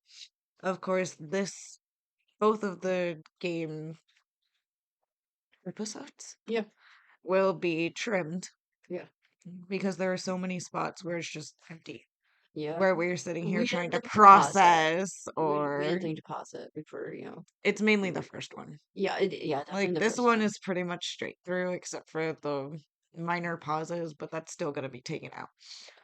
And then We also got a lot better at pausing it. We had yeah, to reread shit. like I said, the first one was basically That was the hard testing the one. waters, it was Yeah. trying it out, it was basically an experiment. It's also getting accustomed to that gameplay. Gameplay, but also how loud does this mic need to be, how close we need to be, how I'm it sure we'll still end sounds. up adjusting that too. Yeah, the main thing with the first one, I'm gonna have to edit the audio because the audio doesn't sound that great. Yeah. But I have software that does that. I don't need to do that a lot. Uh, it's so good. I don't need to do it. But yeah, it's just something that we both wanted to do, and if it works out, we'll just keep doing it. Yeah. Like, we have a bunch of shit to talk about, trust me. We could go on for days. I've only known you for a little over a year. Has it literally been over a year? I mean, I met you in It was last October. 2022, 2020. I met you in October of 2022. It's been over a year Yeah. Barely, because but we both got terminated from our job in December of 2022. That's another story for another day. work drama. That's a whole other. That's a whole episode. That's more than a whole episode. Yeah, episode 3 other episodes. Yeah. Yeah. But we both got terminated in 2022 in January or December 2022 and not January of 2023. And I would like to point out that our former coworkers were pissed. They were pissed. They were pissed that we had Okay, to leave. termination sounds more like a dramatic term. Let go, quit. She was like, "Oh, I quit." It It was was very toxic environment. I had already been actively searching for other jobs, and um, there was some drama that was made up about her. yeah. So I got after that, mistreated yeah, she in a was way. it. Yeah, absolutely. It was wrongful termination for you for sure, It and that was was the last straw for me. I went into work the next day, and I was like, bye. literally, I was at my cashiership. I texted my resignation. I was like, not happening. Nope. I'm like, I'm Yeah. done. Like, you guys are all treating me like shit. I'm not. I remember I literally like broke down in tears after that phone call too. I'm sitting here You, like, what the hell did I do? you took me to see Avatar that night. I think it was. I drove us out to Disney Springs That wasn't that night, was it? the day that you got fired. Really? Yeah, we went out. It was either that night or the very next day. I think it was the And next day. I drove us out to Disney Springs, and we weren't even gonna go see a movie. We're just gonna walk Just around. walk around. Oh, Yeah. Like yeah. the timeline kind of etches. I just don't know if it was that exact night. It was close enough though. Like I literally got that phone call, and when they told me, Yeah. I just stared off into space. I couldn't say anything, but I Well, yeah. really wanted to say 'Cause like, we're what also the fuck? we're also the hardest worker there, so Like, and anybody could tell you that. Like which anybody there could which is tell you that. literally it was like It was got sudden. fired. I quit because they were like quiet firing me. It was okay. So And then our we were at the gas station across the street, and because it's in the same yeah, plaza, it's literally ex-coworker the came other. out, but it was just like, we're fucked. They got rid of you. We're fucked. Like literally. Like, shout out to you, man. Like, You find this? Thank you. yeah, someone knew our worth in that store. Yeah. I think people did. There were a lot of toxic people, but there were some decent people. Of course, like we'll never name like actual names in Yeah. this podcast. We will always use like code names or Mick initials. Mick was a horrible manager. Mickey Mouse. Oh, it's an insult to Mickey Mouse. Damn. Yeah, true. For real though. But It was so to summarize it, it was a temporary position that they wanted to let people go because after that holiday season, there's no business. Yeah. But it was a temporary position, a seasonal position for all of us, for us two at least. And it was not advertised as so. It was Yeah. advertised as a part-time job, and that's what we Yeah. did. And I was working two I was jobs. too. Like we I both were mean, working I two was, jobs. yeah. And then I quit my one job to work at that job. Yeah. And then not even a month No, it later, was a they couple let me weeks. It go. was like 2 weeks later. Yeah. So when I told them that, like, hey, Yeah. No, I'm everybody there was pretty much all of management was toxic. Owners should not be running business. owners. Oh my God. Yeah, we're getting into a whole. We literally just said we're not gonna get into this. We're Get gonna into it. cut this and put it into another thing. Oh God, no. This can just stay for next episode. Oh boy.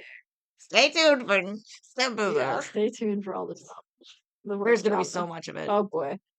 Like We could write like a novel on this shit. Like, there could be like a honestly. whole series for this. Truly. Like we could have a whole series for each person. Yeah. Yeah. Like Especially 4 too, books.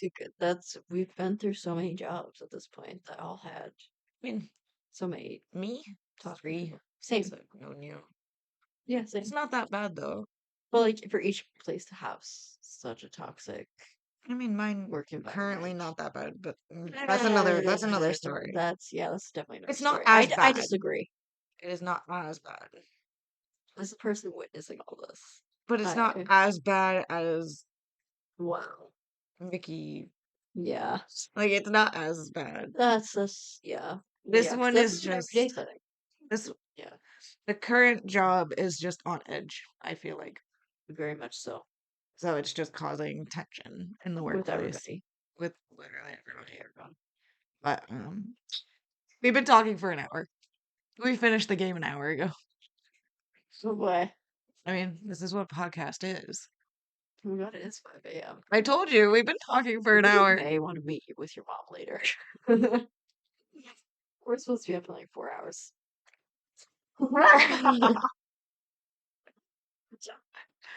I sneezed. I'm sorry. I don't know if you can actually hear it, but I sneezed. We both need medications. We do need medication. I have My cold throat and hurts flu. so bad right now. I have cold and flu medication, so start taking that. But I guess we'll wrap up before we keep talking because we will literally keep talking. I'm trying to finish my tea. The tea. It's like almost empty. What is our outro again? Sound about potatoes mashing their way through life. See you later. We are two potatoes mashing our way through life. And we will mash y'all later. So.